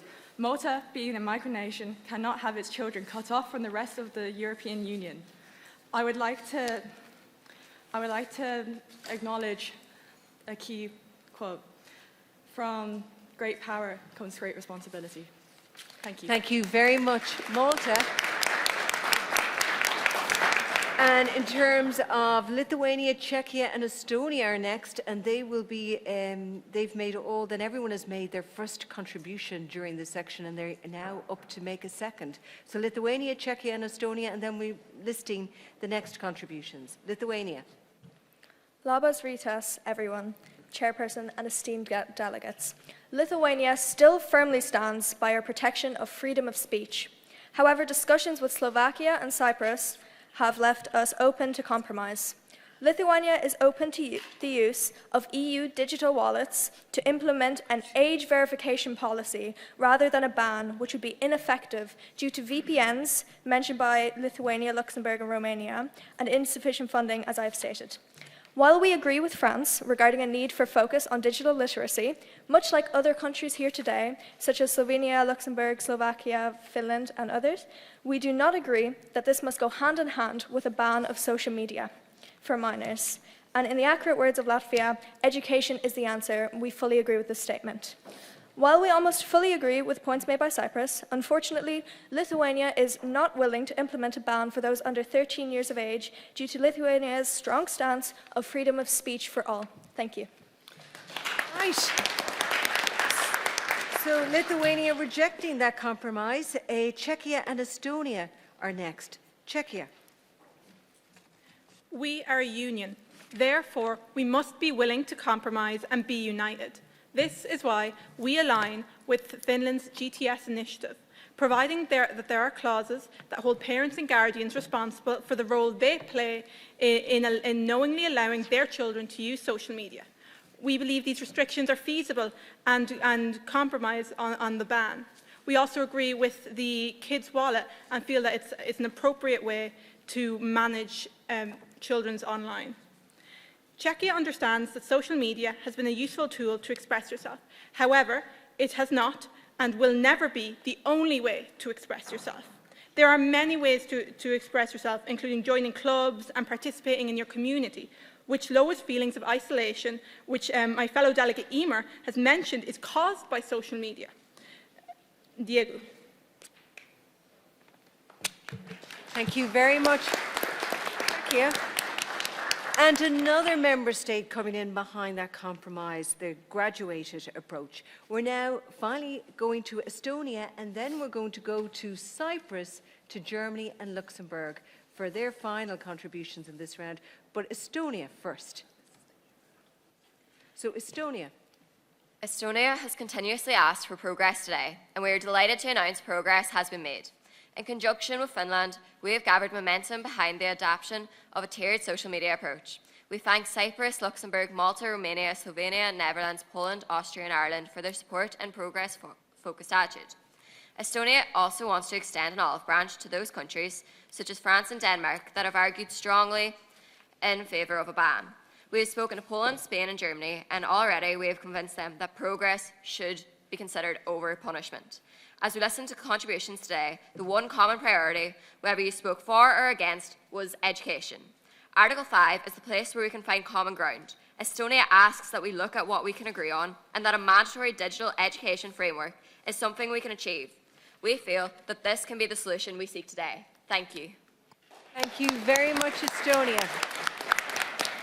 Now, for your final contributions under this section, we're going to Cyprus, Germany, Luxembourg and Sweden first. Cyprus.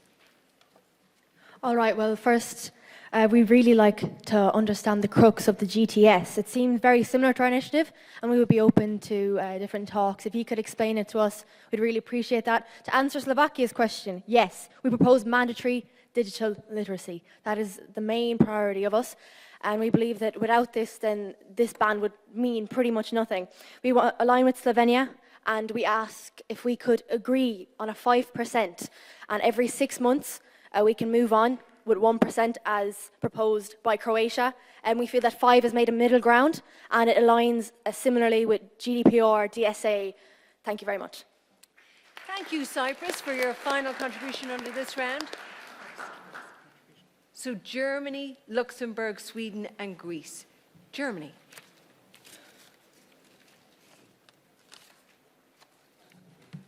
Guten Tag. The Minister of Germany cannot stress the importance of going against this ban.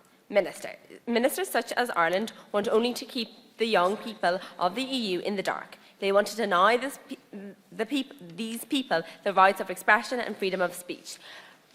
But Germany fully agrees with Malta's sentiment, but the Minister of Germany will not shy away from the new era of technological developments and wholeheartedly implores all ministers to not exclude young people. As the ministers of Slovenia, Poland and Finland have said, education is the key and we must not shelter young people. Spain thinks finding the EU is the right course of action, but ministers, in what world is finding the EU and not the social media platforms a good idea? This is completely ludicrous. Ireland, this proposed ban is in fact not regulation, but it is prohibition. And Germany agrees in the importance of regulation, but let me be clear, this directive is nothing but prohibiting a useful tool. Ireland, you may say that social media is not going anywhere, but it is moving on. For this reason, Germany demands, no commands, that we do not leave young people behind. Thank you. And now, thank you, Germany, for your final contribution in this section.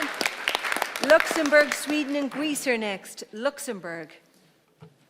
Luxembourg agrees with Estonia's proposition of the two-step verification with the implementation of using virtual government IDs even, as well as their implementation of parents being able to monitor what their child sees on their device. We support giving funding to member states who break the rules. This is categorically untrue. We support giving countries a fair chance to implement this directive, regardless of the state's economic position.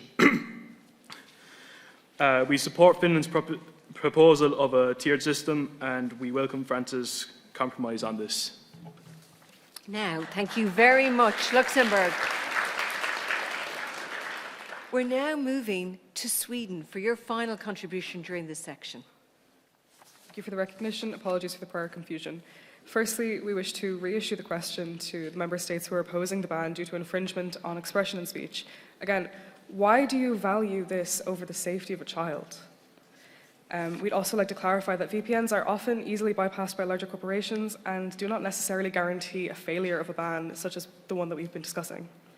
We'd also like to reaffirm our alliance with Finland's proposal and thank them again for such an amazing proposal and to coming to a compromise with everyone. And then finally, I'd like to mention that a ban does not necessarily mean, it isn't necessarily permanent. We can revisit in the future when we have a greater understanding on social media and its effects on young people. But for now, we need to make sure that we're protecting them with the knowledge that we have. And unfortunately, it's not a lot. We're ready to protect our young people, and we ask you, are you? Thank you. And thank you. Thank you indeed, Sweden, for the protection of young people highlighted there. We're going to Greece, Portugal, Ireland and Romania next. Greece.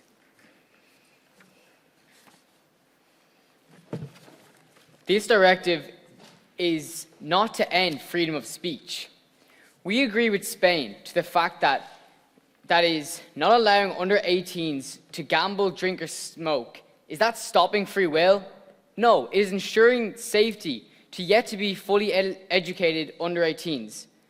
Our brains do not fully develop until our mid-20s. So why should they be using something that damages a developed brain like smoking, drinking or gambling? This is our children's future. How are we going to combat this? This ban. Thank you.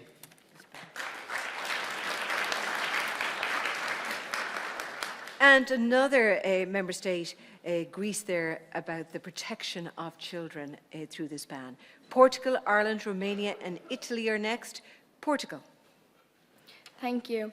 We agree with the idea of Cyprus, as we believe 10% is highly above the EU average. But we do think that this percentage should be heightened a max 1% every time an incident of this sort that arises occurs, until this 10% is reached. Thank you. Thank you very much, Portugal. We're now moving to Ireland, Romania, Italy and Austria for your final contributions under this round. Ireland. What's more important, the endless scroll or the mental well-being of our youth?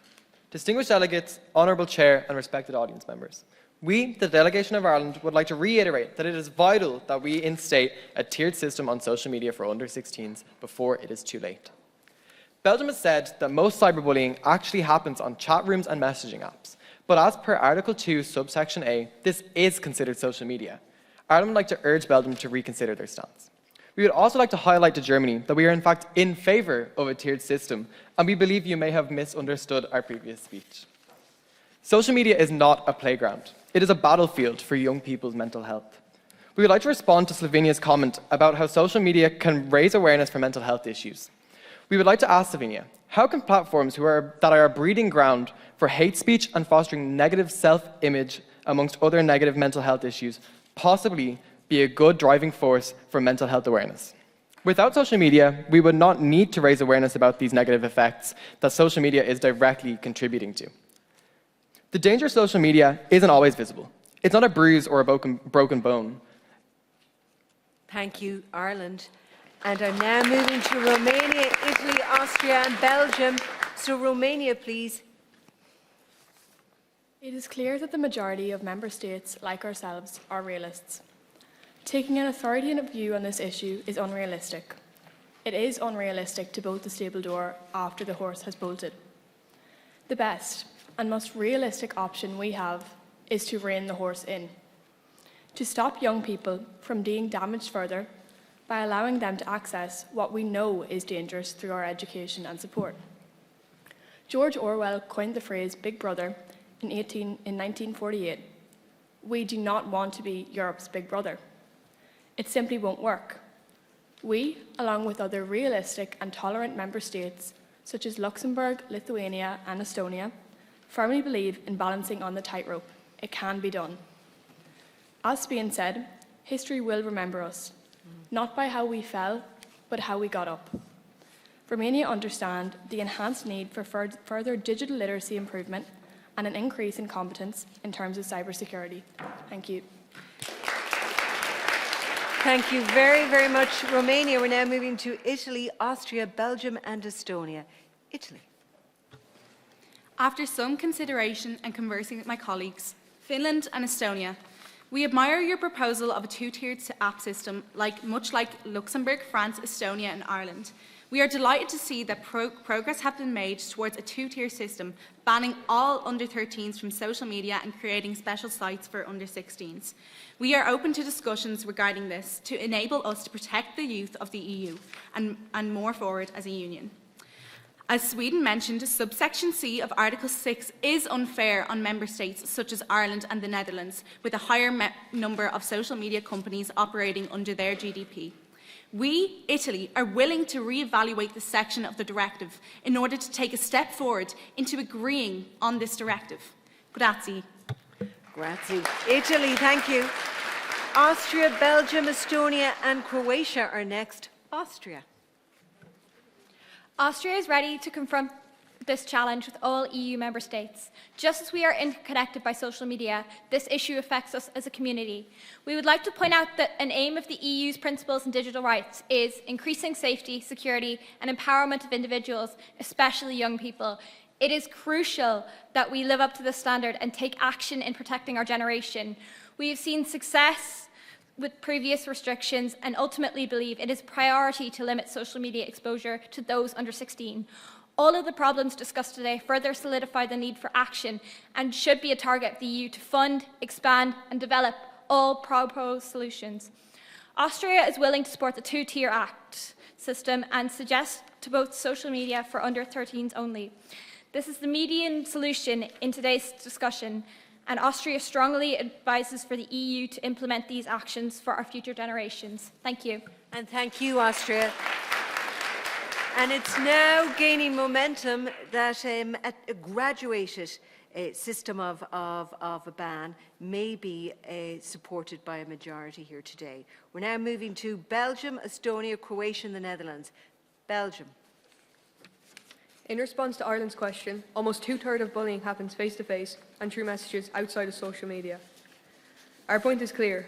Banning social media is simply not the way. Rules on regulations, digital literacy and parental controls are simply the only way forward, as we have agreed with Cyprus, Poland, Croatia, Estonia and Austria. As we all know, knowledge is power, and we must give our young people this power. Whilst we do think there is no way to follow through with age verification, as it has not worked in the past, our priority is to protect our youth. For this reason, we are open to the possibility of Cyprus's government ID and would love to learn more about this. We look forward to working with you all in the future to help protect our youth. Thank you. Thank you very much, Belgium. Again, the tone of compromise coming through. Estonia, Croatia, the Netherlands and Slovakia are next. Estonia. Delegates, firstly, I'd like to thank everyone for support of our two-tiered system. Estonia has pushed for strong digital literacy education in school. Children would enter the media with a pre-established understanding on how to responsibly use the media. Luxembourg, Finland, the Netherlands, Austria and Romania have agreed with us that this is one of the first steps to online safety. Secondly, I ask Sweden how you can justify excluding an entire generation of EU youth from social media for years, putting them at a huge global disadvantage on digital economy. Finally, Sweden, we can address your concerns. Child safety can be assured. Estonia pioneers our e-identity, a government digital ID assigned to everyone, full-proofing age verification, eradicating the risk of fake IDs, something we've agreed to enforce alongside Malta, Romania, Finland and the Netherlands. Thank you.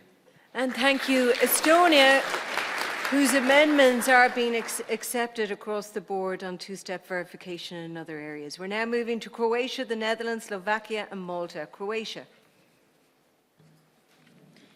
Esteemed adjudicators, Chair and Member States, Croatia would like to further discuss the digital literacy across the EU and our Cyber Shield 25. We would again like to mention HACOM and WebWise, two education online supports, a sentiment we share with both Slovakia, Poland and Germany. It runs education for both parents and children for the internet, regardless of a ban on social media. This is useful. Cyber Shield 25 will also ask for this education to be made mandatory.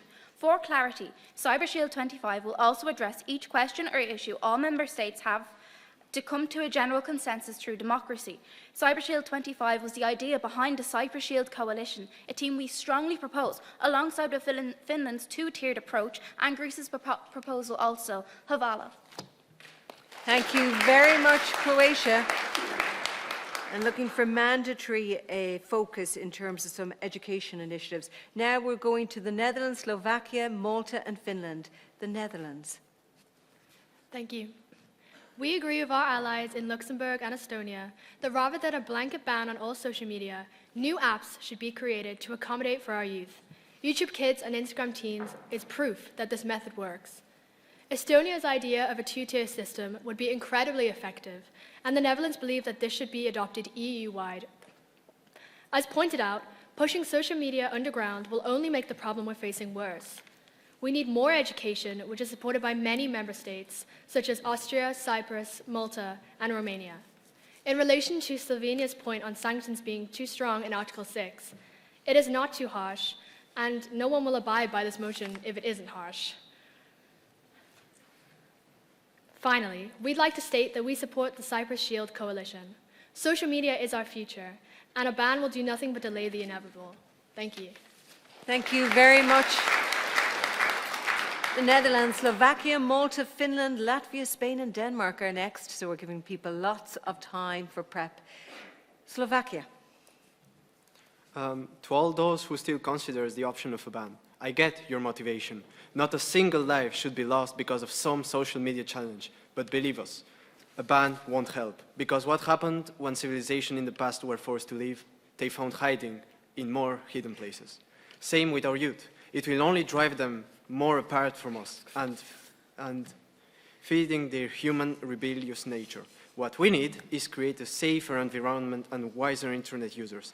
Our ideas align with Malta, Cyprus, Croatia as the union we are, working together towards a safer future. Thank you very much. Thank you very much, Slovakia. We're now moving to Malta, Finland, Latvia and Spain. Malta. Honourable Chairs, fellow delegates and esteemed guests, we want to begin with a question to the delegation of Spain. Is it of the utmost importance that we stop quote-unquote sensationalist ideas from being brought to light? Or is it the spreading of new and different viewpoints and ideas that really scares you? On a different matter, we would like to thank Estonia, Cyprus, Finland and many, many more in collaborating with us in regards to the two-tiered system and their laws in regards to the under-16 social media use. Examples of this include the GovID system and many more. So, to conclude, we believe that these measures will lead to a better future for us all. We promise to continue carrying out our digital decade strategic roadmap and staying on course in terms of our regulations with other countries. Thank you all very much. Thank you very much, Malta. For Finland's final contribution in this round, we'll go to next, after which we'll go to Latvia, Spain, Denmark, Slovenia and Lithuania. Finland. Let us be clear. We, Finland, fully believe that digital literacy is much more powerful than restriction. Even Slovakia has said a ban won't help. Us in the GTS coalition believe that everyone in the entirety of the EU, young people or old people, must learn how to identify misinformation and not be sheltered from it. Banning access does not teach them resilience, and it leaves them vulnerable. By integrating different types of digital literacy and education, such as Croatia's Hack'em, it gives us the power to empower the young, let them navigate online responsibly and safely, fostering critical thinking instead of fear. We truly believe that the GTS coalition is a strong one and everyone in the EU should follow it. Thank you. Thank you very much. We're now moving to Latvia, Spain, Denmark, Slovenia and Lithuania. Latvia. We must not forget the voices of those that this ban would affect, young people themselves. A BBC study published just this week states that teenagers themselves do not want to see a social media ban come into place, as it would be neither effective nor practical. Latvia proposed that the creation of a youth council who would be consulted on the terms of such legislation within the EU. Greece have framed social media as a health risk on par with cigarettes, but as the Netherlands mentioned earlier on, for some young people who already struggle with mental health issues, social media may be their only support system, and taking that away would make them more vulnerable. Italy, we agree that there are dangers associated with social media. However, we believe that by teaching online safety from a young age within the school environment, we will foster safety as opposed to naivety. We don't know how going cold turkey will affect young people. We must consider the depth of support they'll inevitably need. It is not the fault of young people that they become addicted to social media. It's the fault of social media companies. But it's our responsibility to ensure that they are protected. Paldies, thank you. Thank you very much, Latvia. We're now moving to Spain, Denmark, Slovenia and Lithuania and Czechia. And some of the first few contributors were pro the ban. Spain. To those of you who say that this ban will be ineffective, I have a question. Do we abandon laws because people break them? Just because some kids break the rules doesn't mean we should abandon them. Current measures, like education, have so far failed completely, and that's why we wanted more radical action. Even if this bill protects only a few children, it will be worth its weight tenfold. And here we are talking about millions across the European Union. By that same logic, should we legalize all drugs just because some people continue to use them? Spain has already taken strong action to protect, proposing to raise the minimum age to create social media accounts to 16. By passing this directive, we take action to create a safer, healthier environment. However, we accept that most countries here do not want to take the same level of radical action, and therefore we are willing to accept a compromised solution that has been proposed by states such as Estonia, and we would be in full support of that so that we get action on this issue that is affecting millions of children across Europe today. Thank you. Thank you very much to Spain that was proposing this ban and now compromising. Denmark, Slovenia, Lithuania and Czechia are next. Denmark.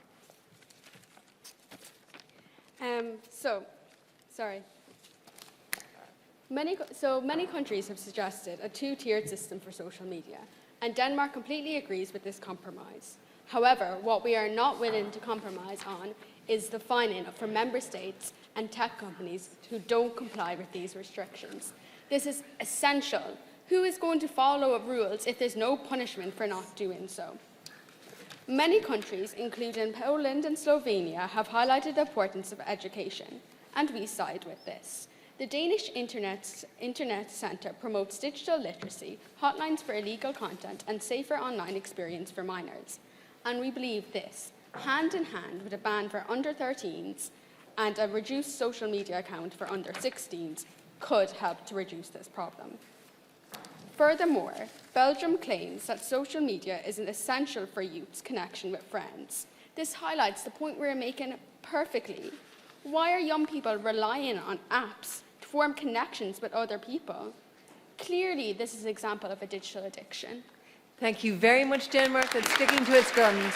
Okay, Slovenia, Lithuania and Czechia are next, and if anyone hasn't made a second and final contribution, you are invited to do so. Slovenia, up next. Honourable Chair, fellow ministers, firstly, Slovenia would like to rebut a few arguments. To rebut the Netherlands' point to Slovenia, it is ignorant to say that high sanctions are the only ones that work, as we've seen what has happened with Germany historically. We understand the purpose of the sanctions, but its extremity will cripple economies. We'd also like to respond to Ireland's question. Unfortunately, a full ban on social media for under-16s would not eradicate social media as a whole. Educational programmes will prepare young people for any challenge they may meet in the future. Social media is a double-edged sword. It can be used for good and bad. For this reason, students must learn to wield this sword correctly. To conclude, the Minister of Slovenia would like to remind all ministers about the EU Fundamental Charter of Rights. Free speech, freedom of expression, the list goes on. While the floor may be divided, one thing is clear. This issue is not a simple one, so the solution cannot be simple either. Thank you. Thank you very much, Slovenia.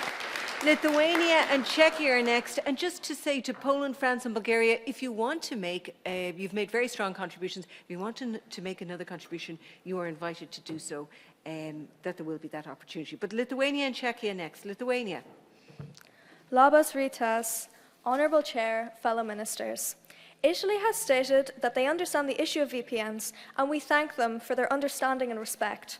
However, they also stated that the ban should be put in place before they tackle the issue of VPNs. However, this would still result in many people under 16 using social media with the ban in place, which is not productive. Lithuania does not support a two-tier system, and this is something we feel strongly about. Lithuania would like to commend Romania on their focus and emphasis put on education and media literacy. With an effective age verification system and parental consent regulation, there would be no need for a two-tier system. Lithuania believes that parents and guardians have the right to choose whether or not their child should use social media based on their own morals and beliefs. I would also like to state that we fully agree with Slovenia and Finland's view on the negative effects of a ban. Thank you. Thank you, Lithuania, holding very, very strong there on opposing a ban or opposing a two-tier system. Czechia, Poland, France and Bulgaria are next. Czechia. With respect to Belgium, just because age restrictions have struggled in the past does not mean we should permanently abandon them.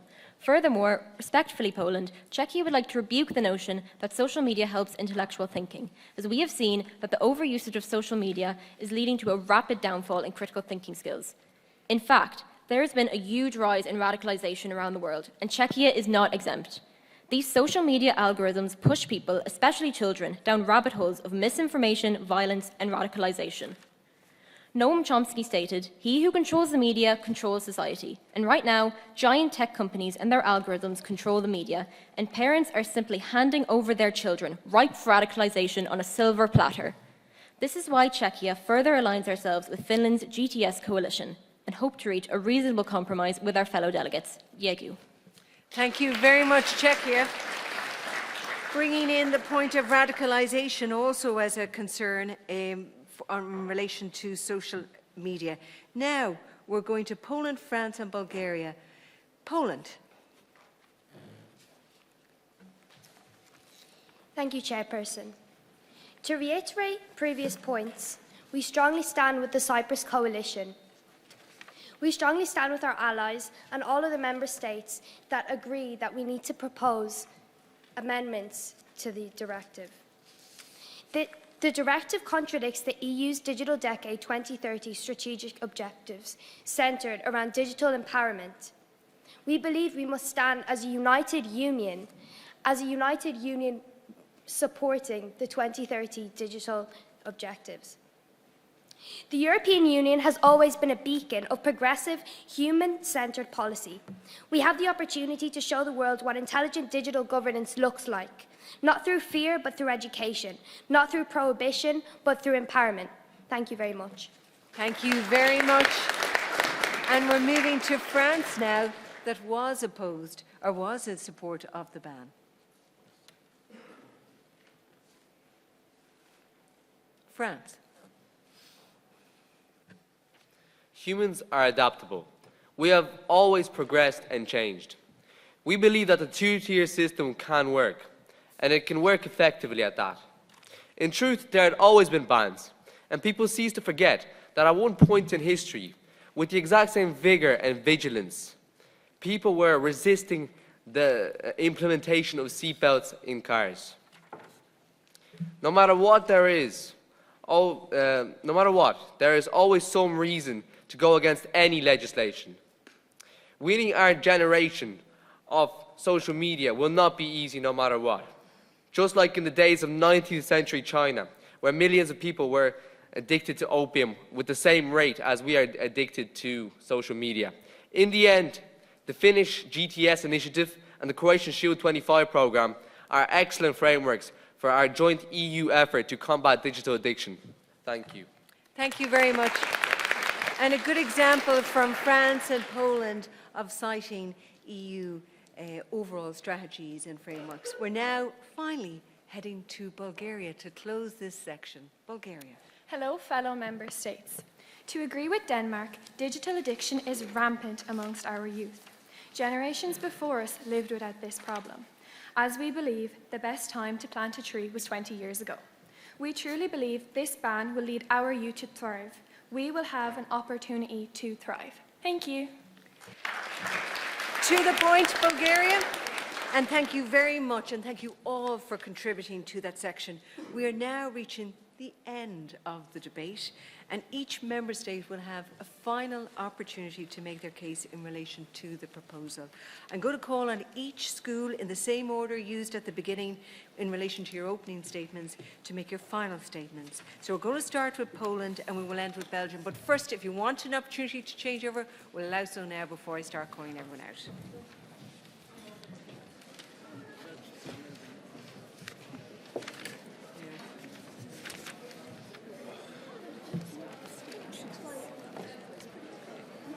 Oh, I'm still getting to this maneuver. So, move to the stage, move stage. Oh no, I'm going to move. I'm going to move to the stage. I'm going to move, so I have to wait, do my summary and then move. The judges have moved. Yeah. Thank you, everyone. I would now like to remind everyone that closing statements are limited to 1 minute only. And just to let you know, our three judges are continuing to follow the debate. You would have seen them in the front seat there taking notes and studying all contributions very carefully. So it's now time to make your final case. So I will call on Poland for your closing statement to begin the final section now of this debate. Poland. To bring an end to this esteemed opportunity. I think the microphone, yeah. To bring an end to this esteemed opportunity, Poland would like to reiterate, a complete ban on social media is not only impossible to implement, but redundant to reinforce. To quote the Polish directive for the changing of the judiciary, a sequential approach to reform may be justified in the current circumstances, provided it is accompanied by thorough reflection and a broader, constructive, inclusive and participatory reform. We demand better shelter for our children. Instead, this directive raises sheltered children. United in diversity, united in our vision. Together, we will navigate the digital frontier. Thank you. Thank you very much. Poland, sheltered children is how they've described in their closing statement. We're now moving to Denmark. Honourable Chair, esteemed guests, Member States. For the final time, Denmark would like to explain just how important protection of our youths are, and in the modern world and the digital age, we think that protecting them online is the most important action we can take. We want to reiterate how the youth of today are the adults of tomorrow, the people who will be running countries and be ministers here. Do we want these future world leaders to be permanently damaged because we, as their protectors, as their governments, didn't protect them? Of course not. This is why Denmark originally believed that we should ban social media for all minors. However, we now see that a ban for under 14s and a two-tiered system for under 16s is the best solution that everyone can agree on. But we're still adamant that we should have parents be involved in children's lives online until they are 15 by raising the digital age of consent. And most importantly, a point that Denmark is unwavering on, force major tech companies to stick with these laws, as they are the ones most responsible. We would like to thank France and Italy for standing with us, and we hope that this resolution will make children's lives easier. Tak und hei hei. Thank you very much, Denmark, who proposed and supported the ban, but now accepting a graduated ban. We're now moving to Cyprus. Esteemed guests, chairpersons, members of the council, I say, let's get this done. I don't need to read a fancy speech off a piece of paper. I just want this done, as I know how many of you also do. We call on Finland for your GTS initiative, and we hope to create the GTSC Shield Alliance, where we focus on your stance on education and our stance on a centralised authority with EU oversight. We also want to include Greece's digital wallet. We want to keep the 5% as proposed by Croatia, and we agree with Denmark on the stance of holding companies accountable. As of now, we have Cyprus, Croatia, Luxembourg, Estonia, Malta, Latvia, Germany, Ireland, and we hope to get every other country on board. Let's stop talking. Let's look at the facts. Let's look at the majority. We have an option, and say yes to it. Thank you very, very much. Thank you very much. Strong note of compromise and working together from Cyprus. Now moving to Ireland. Social media has created a prison for the youth, and we are the ones with the keys. But instead of locking the door, we continue to let them walk right in, knowing the danger inside. Honourable delegates, esteemed chair and judges, we would like to ask you a question. What if we don't implement this system? What do you think happens to our youth then? We have heard your concerns about enforcement, about censorship, but rising rates of anxiety, depression and digital addiction can already be seen among young people. We must act. We already know that social media companies prioritise engagement over well-being, profit over people. If we do nothing, we are actively harming our youth. Is this really what the EU morally stands for? The question has arisen about how this system would be enforced. While it could be true that enforcing it may be challenging, the point of the measure is not solely about policing, but about setting boundaries to protect young people during a critical developmental period. Ireland stands firmly behind this allied amendment two-tier system because we choose to prioritise well-being over corporate profit, safety over convenience, and responsibility over recklessness. And so, for the last time, Ireland urges you to stand in favour of this system. Thank you. Thank you. And Ireland staying firm and passionate. So we're now moving on to Lithuania. Labas rytas, Honourable Chair, fellow ministers. After discussions with our fellow member states, Lithuania are willing to compromise as we understand how important it is for us all to reach a consensus. We would now like to outline our views after listening to our fellow delegates. Lithuania remains opposed to Article 3. We believe that it is too harsh and not realistic in its current form, and would require serious amendments for our support, which we have previously discussed. We remain opposed to the two-tier system as, with an effective age verification system and parental content regulation, there would be no need for a two-tier system. After listening to Slovenia's views, we are now in agreement of an amendment of Article 6. We believe that the sanctions are much too strict for the Member States when responsibility should lie on the legal guardians of these young people. These fines should not unjustly be put onto the Member States. Lithuania remains in agreement of Article 5 of this directive. We are in complete support of educating both parents and children in media literacy, similar to the views of Slovenia, Romania, Latvia and Slovakia, as well as a plethora of other countries. Education is key to making the internet into a safer place for everyone. Labai ačiū. Thank you all very much for this discussion. And thank you, Lithuania. We're now moving to Greece. Chairperson and fellow delegates, Greece thanks you all for a fruitful, insightful and worthwhile debate. Greece wants to be ruthless, innovative and ambitious in our quest to protect our youth online. Our proposed solutions echo this. A blanket under-16 ban coupled with a safe adolescent online space, for example, the EU Kids Wallet. A pan-European digital age of consent. Digital training for primary caregivers. A 12-month implementation plan and substantial fines for breaches of said directives. And as Spain said, protecting some is better than none. We want to thank Ireland, Cyprus, Croatia and Italy for implementing the Kids Wallet and align and negotiate with us because when it comes to enhanced digital safety for minors, Greece is listening. United we stand, divided we fall. Thank you very much. Echoing the spirit of Europe, now Italy is next for their closing statement. Thank you, Chairperson and fellow delegates. Italy stands firm in its compromise of a two-tiered system. We've highlighted the dangers that social media poses to minors, dangers that have resulted in devastating outcomes, both in our own country and throughout Europe. From cyberbullying to life-threatening online trends, we have seen firsthand the devastating impact that unregulated content has on young minds. Despite our provision of means to combat this digital addiction and ways to prevent under-16s from circumventing age restrictions, without all our member states uniting and coming together to fight this issue, our efforts will go unnoticed. Our future generation's childhood is no longer being protected, and as we say in Italy, Amalia Stremi is Stremi Remedi. Desperate times call for desperate measures. This two-tiered system will not control our youth, but enable them to grow and evolve in not just the physical world, but also the digital world, in a way that can benefit them. Grazie. Thank you very much, Italy. And we're now going for the closing statement of Latvia. Allow me to remind you that the 19th article of the United Nations Convention on the Rights of the Child states that every child has the right to protection. We in Latvia aim to protect our young people. However, we do not believe that a blanket ban is the way to do this, as we will be shielding some of the most intelligent and resilient citizens in our societies. Education is necessary. We must teach media literacies in schools. We must teach how cyberbullying is dangerous. We must also educate parents. Social media is an area in which young people tend to be more knowledgeable than their parents and guardians.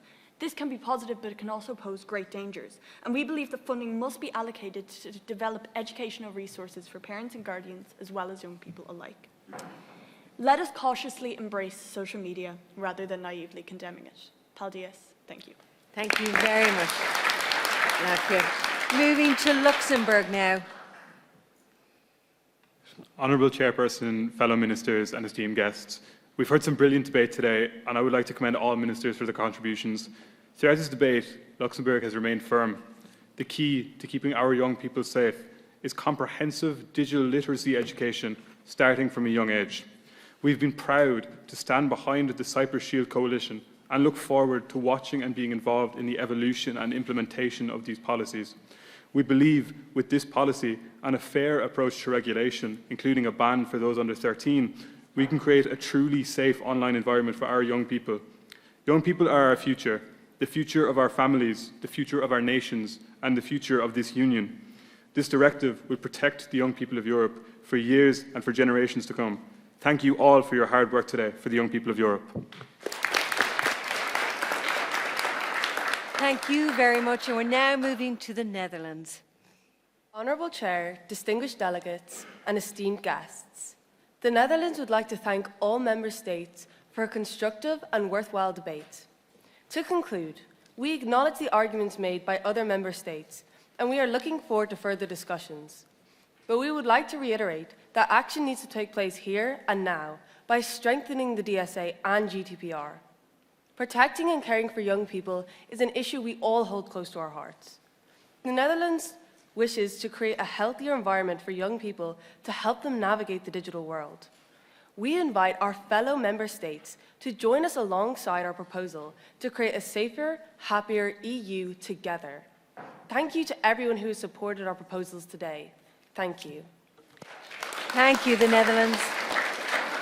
Now moving to Slovakia. Dear Chairman, deputies and colleagues, Slovakia is standing against the ban. To Ireland and all the countries that are pushing on to achieve a ban, you are arguing that even if it won't help, it is necessary. Who are you protecting? Your pride or our children? Delaying their access to social media won't protect them, the same way that hiding a bomb behind a paper towel won't defuse it. What we need is education. We need to appeal to your reason to take the wiser choice, one we take for our children. We stand strong and we won't back down. Thank you very much to Croatia, to Slovenia and all the countries that created this coalition. Thank you very much. Thank you. Error compromise there. Moving to Malta.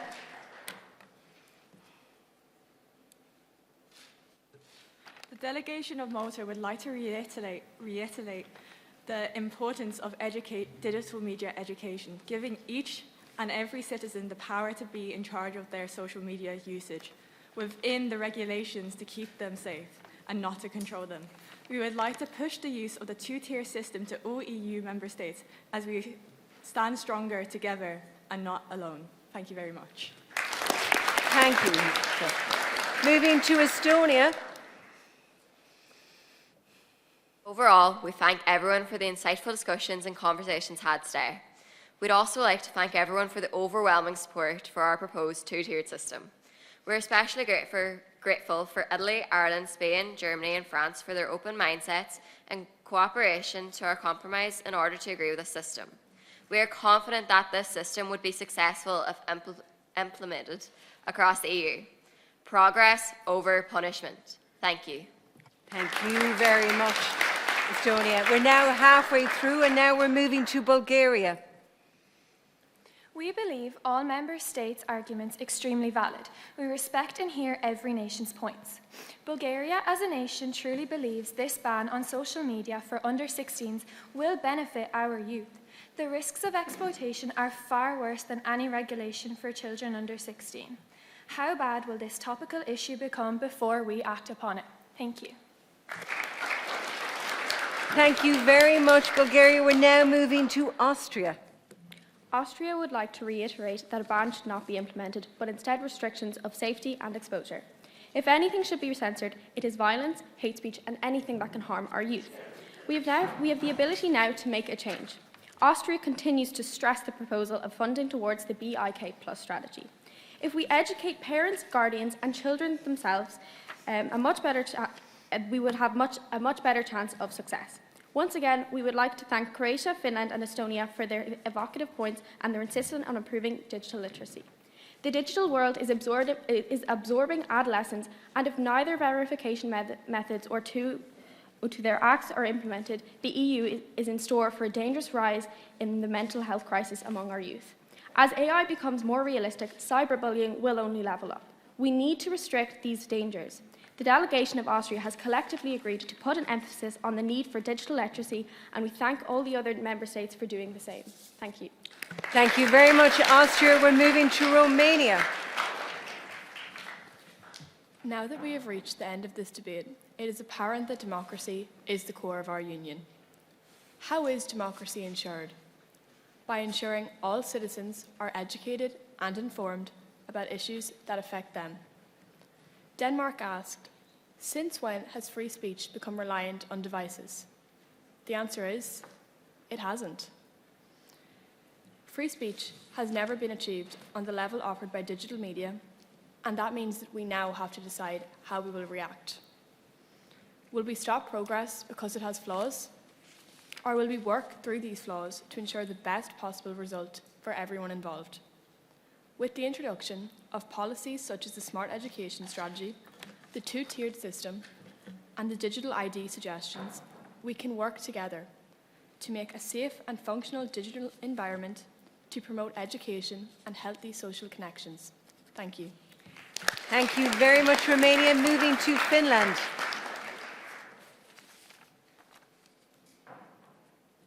Honourable Chair, fellow delegates and esteemed guests. Throughout this debate, we Finland have been clear. This directive must happen. We have a duty to ensure that young people can engage online safely, securely, without a fear of exploitation, misharm, or any sort of harm in general. We Finland know the GTSC Shield Coalition. No, the entirety of the European Union. We know that protecting young people is not optional. It is a responsibility. If we fail to act now, we are failing the next generation, leaving them vulnerable to an environment where safety is not guaranteed. Honourable Ministers, the choice before us is clear. A fragmented approach will not work. We need a united, consistent EU-wide standard that safeguards all young people equally. Please, let us choose responsibility. Please, let us choose action. And please, let us choose a safer future. Thank you. Thank you, Finland. We're moving to Croatia. Dobro jutro. We have spent the last 4 hours in this room debating and networking, and what a day it's been, from tearing paper to quoting Uncle Ben. Today, we addressed issues and provided solutions. We discussed WebWise, the BIK and HACM in regards to education online, being strong advocates for digital literacy. We also heavily proposed our initiative, CyberShield 25, the driving force in the CyberShield coalition. And further, it aimed to unite the EU on policies and provide the building blocks to clarity. After all, you need a blueprint to build a house. We are grateful to have support from the following countries: France, Ireland, Cyprus, Portugal, Luxembourg, Estonia, Malta, Latvia, Slovakia, Germany, Romania, Belgium, Lithuania, Finland, Greece, Austria, and the rest of the GTS coalition. We thank you. And today shows our Croatian proverb was right, that there are indeed no solutions without discussions. Hvala. Thank you very much, Croatia. And thank you for your summary. You're almost doing me out of a job there. Now moving to Germany. Guten Tag. Honourable Chair, fellow members of the Council, esteemed guests. The Minister of Germany would like to reaffirm that it is vital to ensure the safety of young people online without restricting their fundamental right to practice freedom of speech. A complete ban will reduce free speech amongst young people who rely on social media to express themselves in a society that prioritises the opinions of adults. We must find a balance to ensure our young people's safety and protect their right to freedom of expression. The Minister of Germany urges all other ministers to understand the importance of compromise. Finally, the Minister of Germany would like to ask all member states to stand united, uphold the Universal Declaration of Human Rights, and protect young people from the devastating impacts of a blanket ban. Once again, all representatives of Germany demand, no command, that this Council focus on protecting our youth. Thank you all for your contribution to this debate. Dankeschön. Thank you very much. And now we're moving to Portugal. Our main goal as the delegation of Portugal was to make sure young people benefit from the decisions we made today and not be restricted or isolated from the right to free speech. We ultimately think young people will benefit through implementing a GTS system that starts at the age of 13 we first proposed in our amendment, to expose young people carefully and not too quickly. Thank you to everyone in the room for today, or should I say, obrigada. Thank you very much, Portugal. Slovenia, can we have your closing statement, please? Honourable Chair, fellow ministers, esteemed guests. Slovenia must restate our position firmly. This mock directive on its own is unrealistic to the highest degree. The Vice President of the European Commission, Vera Jourova, once said, "We are the protectors of freedom of speech," and the ministers of Slovenia could not agree more.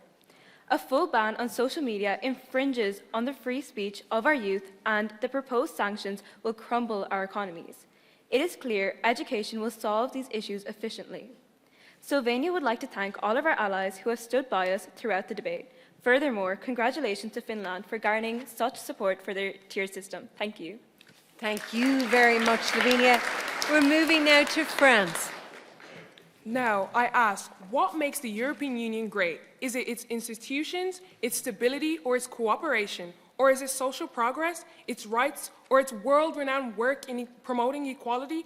While all of these measures are essential, it is democracy and diversity that form the foundation of everything we stand for. Like a symphony of many voices, the EU blends democracy and diversity, where 27 nations unite in harmony, each contributing its own culture, language, and perspective. But all of this aside, what we have managed to do today is truly impressive. In the end, we have united into a common position for the whole Union. In moments like this, as we come together to debate and cultivate the future, we witness the true power of the EU, our shared ability to unite, navigate our differences, and create a brighter tomorrow, and a more inclusive tomorrow. Merci beaucoup de votre attention. Thank you, France. And merci. Czechia, your closing statement. Ahoy. Czechia would like to reiterate our alliance with Finland's GTS initiative and Greece's Kid Wallet initiative. We would also like to reiterate the responsibility that parents, along with social media companies and governments, have to protect our children. We have a responsibility to care for our children as they are like seeds and they will grow into the future citizens of a great union. We would like to once again state that as a union, we must remain united. Diego. Thank you, Czechia. Sweden, your turn. Thank you for the recognition, Board. Fellow Ministers, this directive goes so much deeper than a social media ban for those under 16. This is a question of what do we put first as the European Union? The fundamental right to protection of the child or the right to freedom of speech of the child? The answer is very simple, and it's in the title of the directive today. The denial of access to social media under 16 is not a denial to freedom of speech, nor is denying the child to the right to gamble a denial to leisure time, as mentioned by Greece. With that said, we would also like to express the willingness to negotiate the two-tier system proposed earlier. Delegates' full access to such a harmful weapon is a threat to the protection of our youth. Multiple nations have mentioned how addictive social media is today, so let me ask you this. Do we allow children access to other addictive substances, like drugs and alcohol? We don't. So why are we allowing them full access to social media, which was listed in the top 5 most addictive creations in 2024? Do not fail our youth. Do not fear a world without full access to social media for our youth. Fear a world with it. Thank you. Thank you, Sweden. Now moving to Spain. Good afternoon, Chairperson, adjudicators, and fellow delegates. So many here have talked about education over and over again. What we need is action. Education has been tried and has failed and failed. What we need now is action, and the priority must be action to actually pass some law that will ensure that the children of Europe are protected and not just educated on the dangers of social media. Protecting children is no longer an option, it is a necessity. The digital world has transformed childhood, exposing young children to cyberbullying, exploitation, and addiction. While we have laws to protect children in the physical world, we must now create them in the digital sphere. Spain has already taken strong action domestically, proposing to raise the minimum age for social media accounts to 16. While we accept that here this is not the will of the majority, that the majority do not share our will to fully ban it, we're happy to accept a compromised solution such as the one offered by Estonia or Croatia. By passing this directive or some form of it, we take decisive action, which is the most important part of why we came here today. Thank you. Thank you very much, Spain. And finally, as it was at the beginning, it is at the end. We will fall on Belgium to make the end closing statement. Ultimately, Belgium's stance on this ban has not changed. In response to Denmark and Belgium's concerns about addiction, only 11% of our youth has shown signs of problematic social use. Why should we ban social media when only 1 in 10 have an addiction? To reiterate, education is our tool and knowledge is our power. We ask for those implementing the ban to look at the broader implications. It will not solve but only create more problems. By banning is only a short-term solution. In the long run, education and parental guidance will prove to be much more effective. We implore you all to take this into consideration. Mercy. Mercy. Thank you all, and thank you everyone, because that concludes the end of the debate. And I think we had very robust contributions with a number of issues raised. But from the very outset, if we were to summarise what we have witnessed here today, after the initial opening statements, it was very clear that the vast majority were against an outright ban. 17 were against, 9 for. But it was also very clear that those positions were adopted and formed after very careful consideration and research. In terms of those in favour of the ban, France, Bulgaria, Italy, Greece, Ireland, Denmark, Czechia, Sweden and Spain, there were a number of reasons cited and a number of strong and passionate statements made. Sweden said it was simply about protecting young people. Ireland said social media was a battlefield or a prison for young people. Czechia said they had to combat radicalisation. And Spain said quite clearly, history will judge us if we don't act, while Denmark said it cannot be about profit. So there were very passionate reasons. When we went into why they were formed, some cited the WHO report in this area, Denmark and Bulgaria. Others simply said social media should be treated like harmful substances. Czechia, Ireland cited that reason, and Spain went on to say it should be like drink and driving, where there is a ban that is age-based. Others pointed to Australia, like Sweden and the ban there, and very clearly some wanted to go further than banning under 16, like Denmark, who wanted it to be under 18s, and Greece, who wanted to introduce it within a year, not 18 months. But overall, very clear and articulate reasons were cited by those who wanted the ban, although they were not in a majority. In terms of those who were against, the vast majority, 17 member states.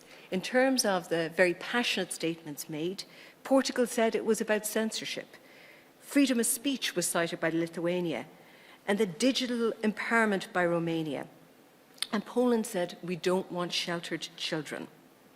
So there was a recognition, though, even those who were against the ban, that there were issues and serious problems that needed to be addressed.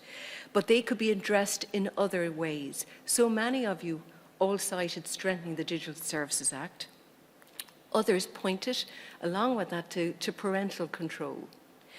And education and digital literacy on all sides of the debate were cited through this in a very positive way, whether we were pro or anti. Cyprus wanted mandatory digital literacy, Croatia mandatory education measures, and education is the answer, cited Lithuania. Now, in terms of why some people believed the ban would not work, they felt there would be loopholes and that people would simply get around it. That was the position of Slovakia, Luxembourg, Lithuania, Romania, and Belgium. And others cited that social media provides a vital tool, that it connects young people, and without it there might be a fear of isolation. And also cited COVID as one of those, recent examples of how important it was. But overwhelmingly, the view there was against a ban. Now, others actually looked to the fines, and I could go on extensively here, but I'm going to keep with the substantive ban issue. But some wanted the bans to be based on the severity of the breaches, such as France, some on the size of the company, such as Latvia, so that it is weighted. But overall, we did see emerging in the follow-on rounds that amendments were coming forward, and there was an air of compromise. Portugal had suggested a ban of under 13s, and obviously Finland and Poland and others, but Finland particularly, a graduated approach to the ban, for a ban of under 13s and then staggered between 13 and 15-year-olds and so on. And following lunch, and a hearty lunch, I hope, which was enjoyed by many, there was a clear majority coming around that view of a graduated ban, starting with under 13s. There also was proposal and amendments in relation to a two-tiered approach in verification or a two-step approach in relation to, I think it was Latvia, someone can correct me, or Finland. But overall, there were lots of amendments, and they were positive, and they were taken on board. And by the end of this debate, compared to the beginning, there was an air of compromise, and there was a sense it was going in a direction, although some were holding very firm. And we have to admire those as well. Lithuania rejected the under-13 ban, saying it was about freedom of speech. That was the grounds they would reject it. Greece said this was simply about the protection of children, and they could not compromise. But overall, you could see a shift in this debate, and that was really, really important in terms of what was happening. And I do think it is really important to say that we had this debate today. In many countries in this world today, you cannot. So in the European Union, you can express your differences of opinion, like you all did today, in a tolerant and respectful environment. And we should never underestimate those values of the European Union and democracy.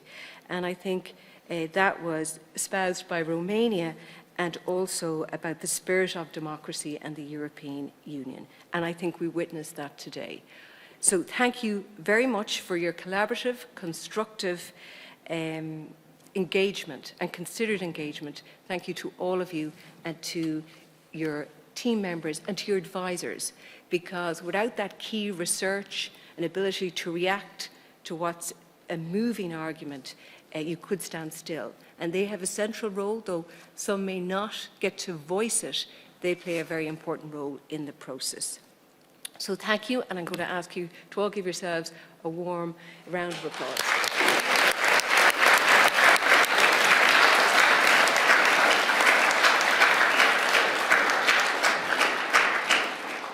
Now, I am going to move to the stage shortly to introduce the final stages, and I'm also going to invite MEP Lynn Boylan, who does this every day for a living as an MEP based in Brussels, to come to the stage, and our judges, led by Noel O'Connell, the head judge and the CEO of European Movement Ireland, Helen Kearns, the head of Media Communications and Outreach at the European Commission Representation, and Jane McGarrigle, the national coordinator of WebWise. Can you all come to the stage now? And thank you.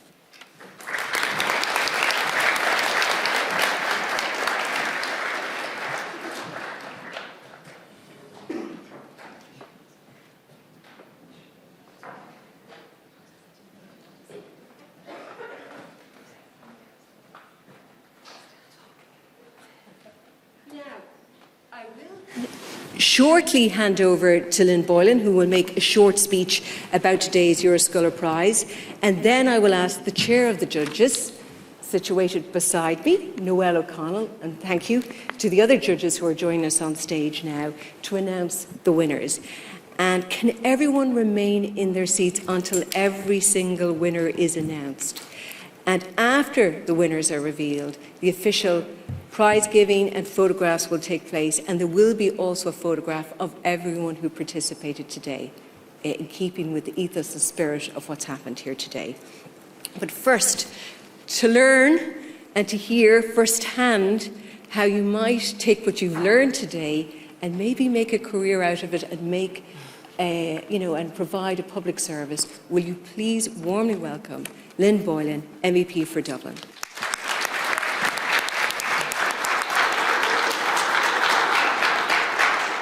Thank you, Martina, and students, chair, ambassadors, debate judges, and representatives of the EU institutions. I have to say it is an honour to join you today for this important discussion on protecting young people online.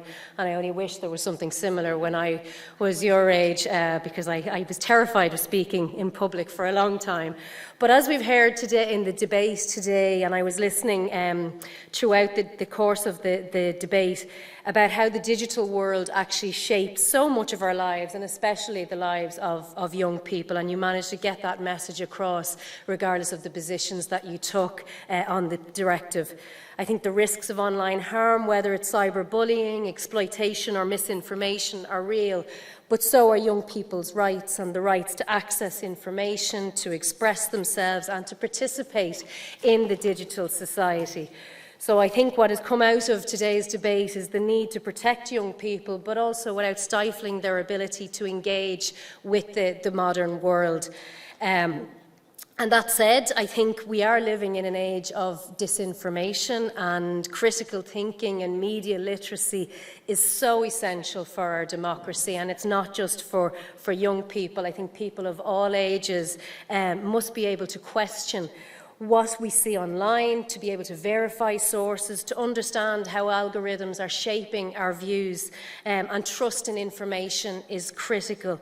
But so too is trust in institutions, and institutions like the European Council, like the European Commission, trust in the European Parliament, for example. And I think, unfortunately, we are all seeing that democratic institutions and multilateralism and the process of dialogue is being attacked and undermined in the current situation. And I think the application of international law is not being applied consistently, and that includes within the EU. And I think that this puts everyone at risk. So when the rules-based system is abandoned, it does not just harm those who are directly affected, but it puts all of us at risk. Because if rules can be bent for political convenience, then they cease to be rules at all. So at the core of today's debate, I think it is so much more than just about social media, because what you've participated in today, it is about the resilience of democracy in the digital age. And not only does that mean protecting you from harm, but also supporting you to fully participate in civic life. And I think initiatives like the Model Council of the European Union are so important. You, the students participating today, are engaging in the debates that shape our future, and your voices really do matter.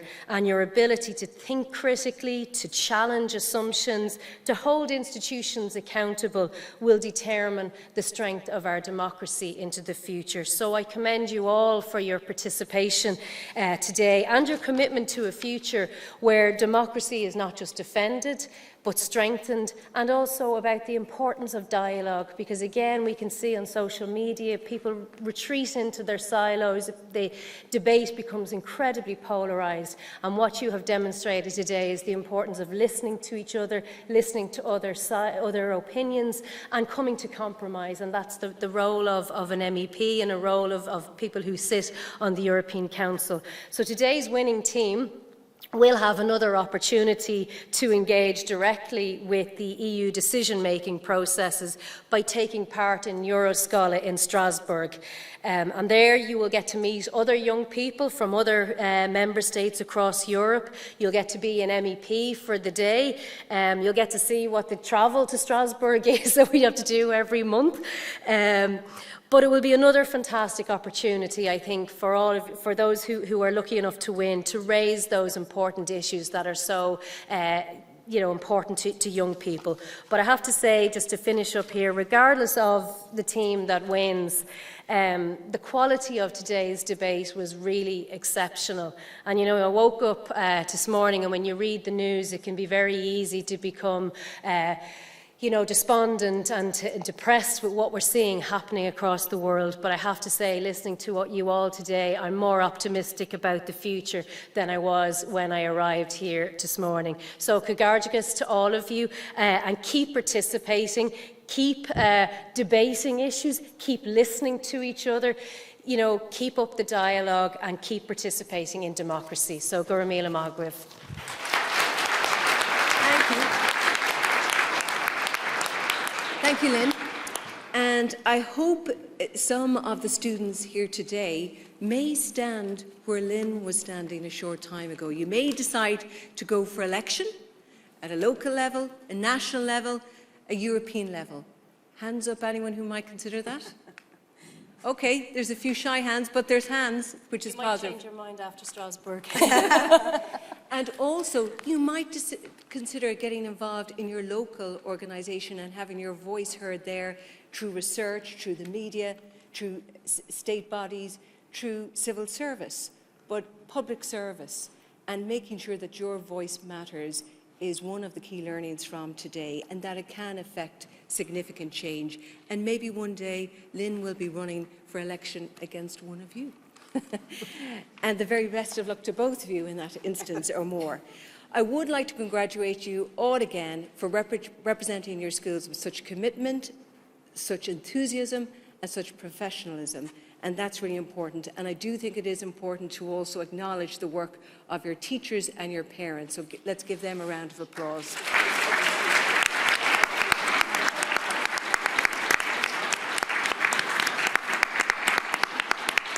And I think you have done them very proud. Now it's time. It is time for Noelle O'Connell to officially announce the winners. And I am going to say it again, can everyone remain in their seats until all the winners have been announced? And can everyone even remain in their seats after that, because there will be a group photo organised after that. But Noelle, can you please do the honours? A round of applause, please.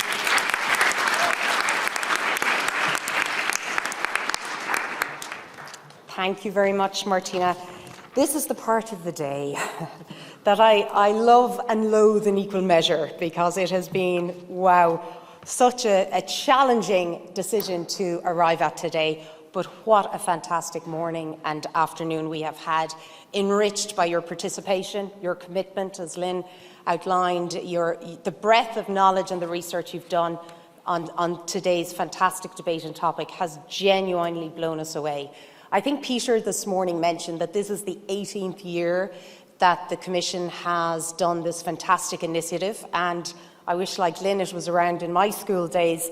I think I've had the honour of judging 13 of them, so I never cease to be amazed, and what a privilege it is to listen to your debates today.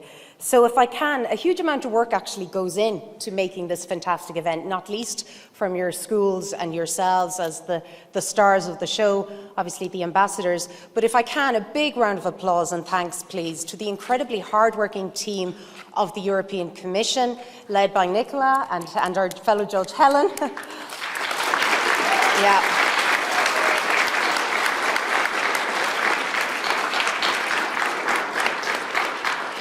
They do a huge amount of work to make this all run so seamlessly, obviously with support by the European Parliament and to Peter and Fergus, and obviously the Minister this morning, and to Lynn, one of our fantastic MEPs. And I think you had that opportunity to meet them all during the day.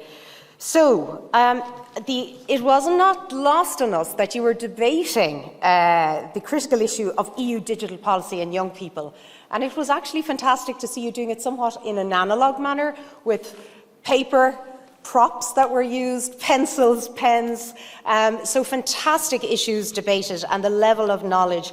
You should all be incredibly proud of what you have achieved, because your generation, it's fair to say, have inherited such a complex and rapidly evolving world with both unprecedented opportunities and challenges, particularly in the digital age. And you very succinctly and eloquently argued and teased out those discussions today. And crucially, you all listened to each other.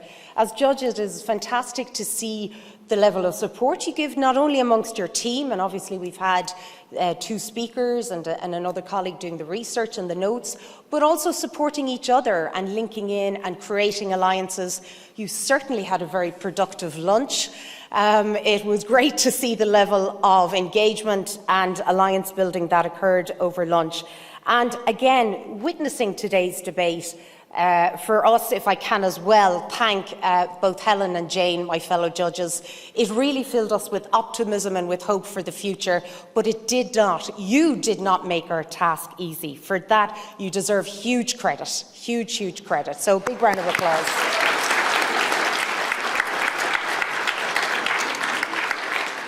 And of course, the success of today's debate would not have happened either as well without the stellar chairmanship of Martina Fitzgerald, ably supported by Joan Flanagan. So a big thanks and a round of applause for Martina. I like to think that we, the judges, have the hardest task, but Martina always contradicts me and says her job is far harder. But today you have spoken with courage, and I really hope that you've been inspired by yourselves. Europe is only going to survive and thrive and be meaningful for all of us as citizens if it has the commitment and the input and the engagement by young people like yourselves. You really are the future, and you've outlined some of the challenges facing us all. As President of the European Parliament said yesterday, Roberta Metsola, democracy only survives if we engage and work on it, and that is what we are calling on you to do. There are huge career opportunities for all of you right across the EU institution levels, whether that's, as Martina said, standing for election, but also getting involved and working in one of the different institutions right across the EU in any capacity or sector you are interested in. So please do keep involved. We need your innovative ideas, we need your energy, and we need you to keep being committed and wanting to make a difference to the world that we live in. So now, I have no doubt that this is the beginning of your journey. Please do, as I said, continue to engage. And if I can as well, pay special tribute and thanks to your fantastic teachers, your families and your parents. Can you give them a big round of applause, please?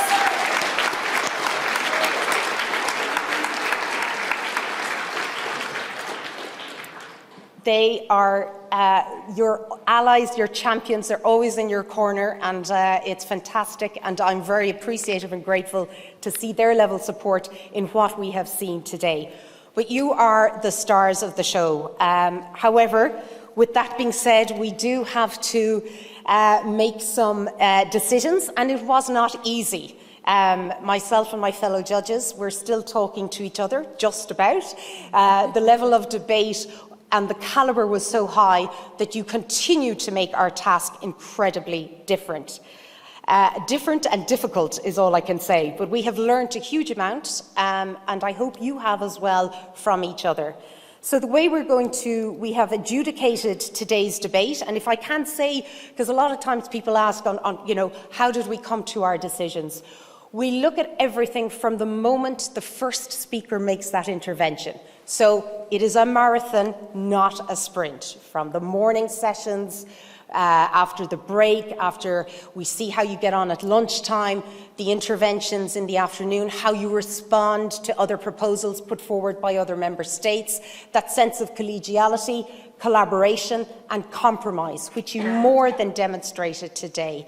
But again, we're looking all around at your teamwork, your speaking ability, your ability to grasp the nuggets of the arguments, put forward your viewpoints, and we really start from when we take our seats and the microphone goes on and Martina opens proceedings. That's when we start our judging, and we have literally only finished it now. So we are doing a number of honourable mentions. The standard was so incredibly high that there was just so little to separate you all. So honourable mentions, and if you remain, I think, in your seats, and you can go to Nicola at the end and she will have the prizes for you. But honourable mentions, and I will start with Italy, represented by Manor House Raheny.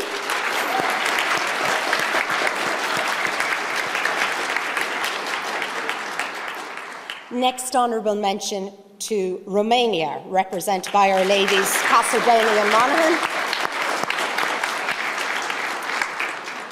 And our final honourable mention to Czechia, from Ballybor in Cavan.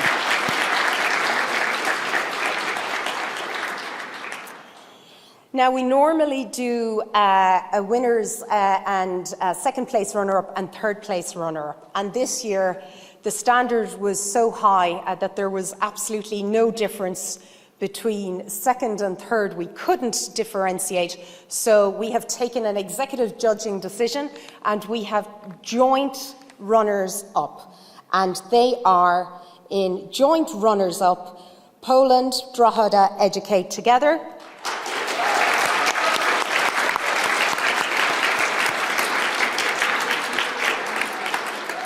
and Slovenia, represented by Loreto Secondary School in Clonmel in Tipperary.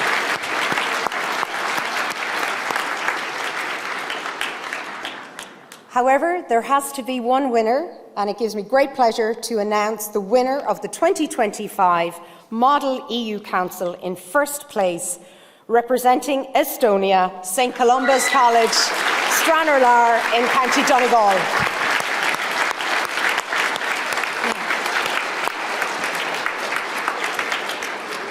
Congratulations to you all, and thank you for a fantastic debate. Thank you. Right. If everyone could hold in their positions for one final moment, 2 more minutes, and we're nearly there, and thank you for your patience. And congratulations to all the winners, but to everyone for taking part, because you are the participants of the 2025 Council of the European Union, the Mock Council of the European Union. So just remember that in Dublin, the National Council. Shortly we'll call everyone to the stage for the winning teams for their photographs, but the team behind this today has to be acknowledged. The European Commission in Ireland, as Noel kindly stated there, from the judging positions, but also to Nicola. Nicola, extensive planning. Come on, Nicola.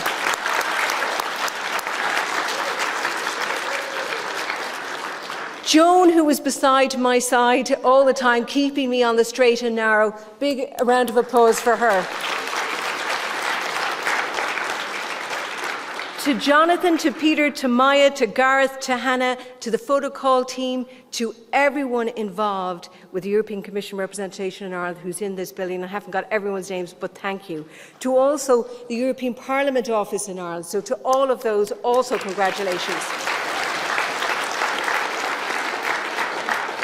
To keep you all in check and on time, to the tech team of Dublin Council, Matt and the team, will you give him a round of applause, because that's a hard job. The caterers for feeding us here today, and what a beautiful meal it was, and for being so decent to us all. Will you please give them a round of applause? Yeah. We have the judges. So congratulate them. It is a terrible task, and it is the worst job. I'm sorry. It is to keep everything on note and to keep the criteria, and I think they've done a great job. So thank you.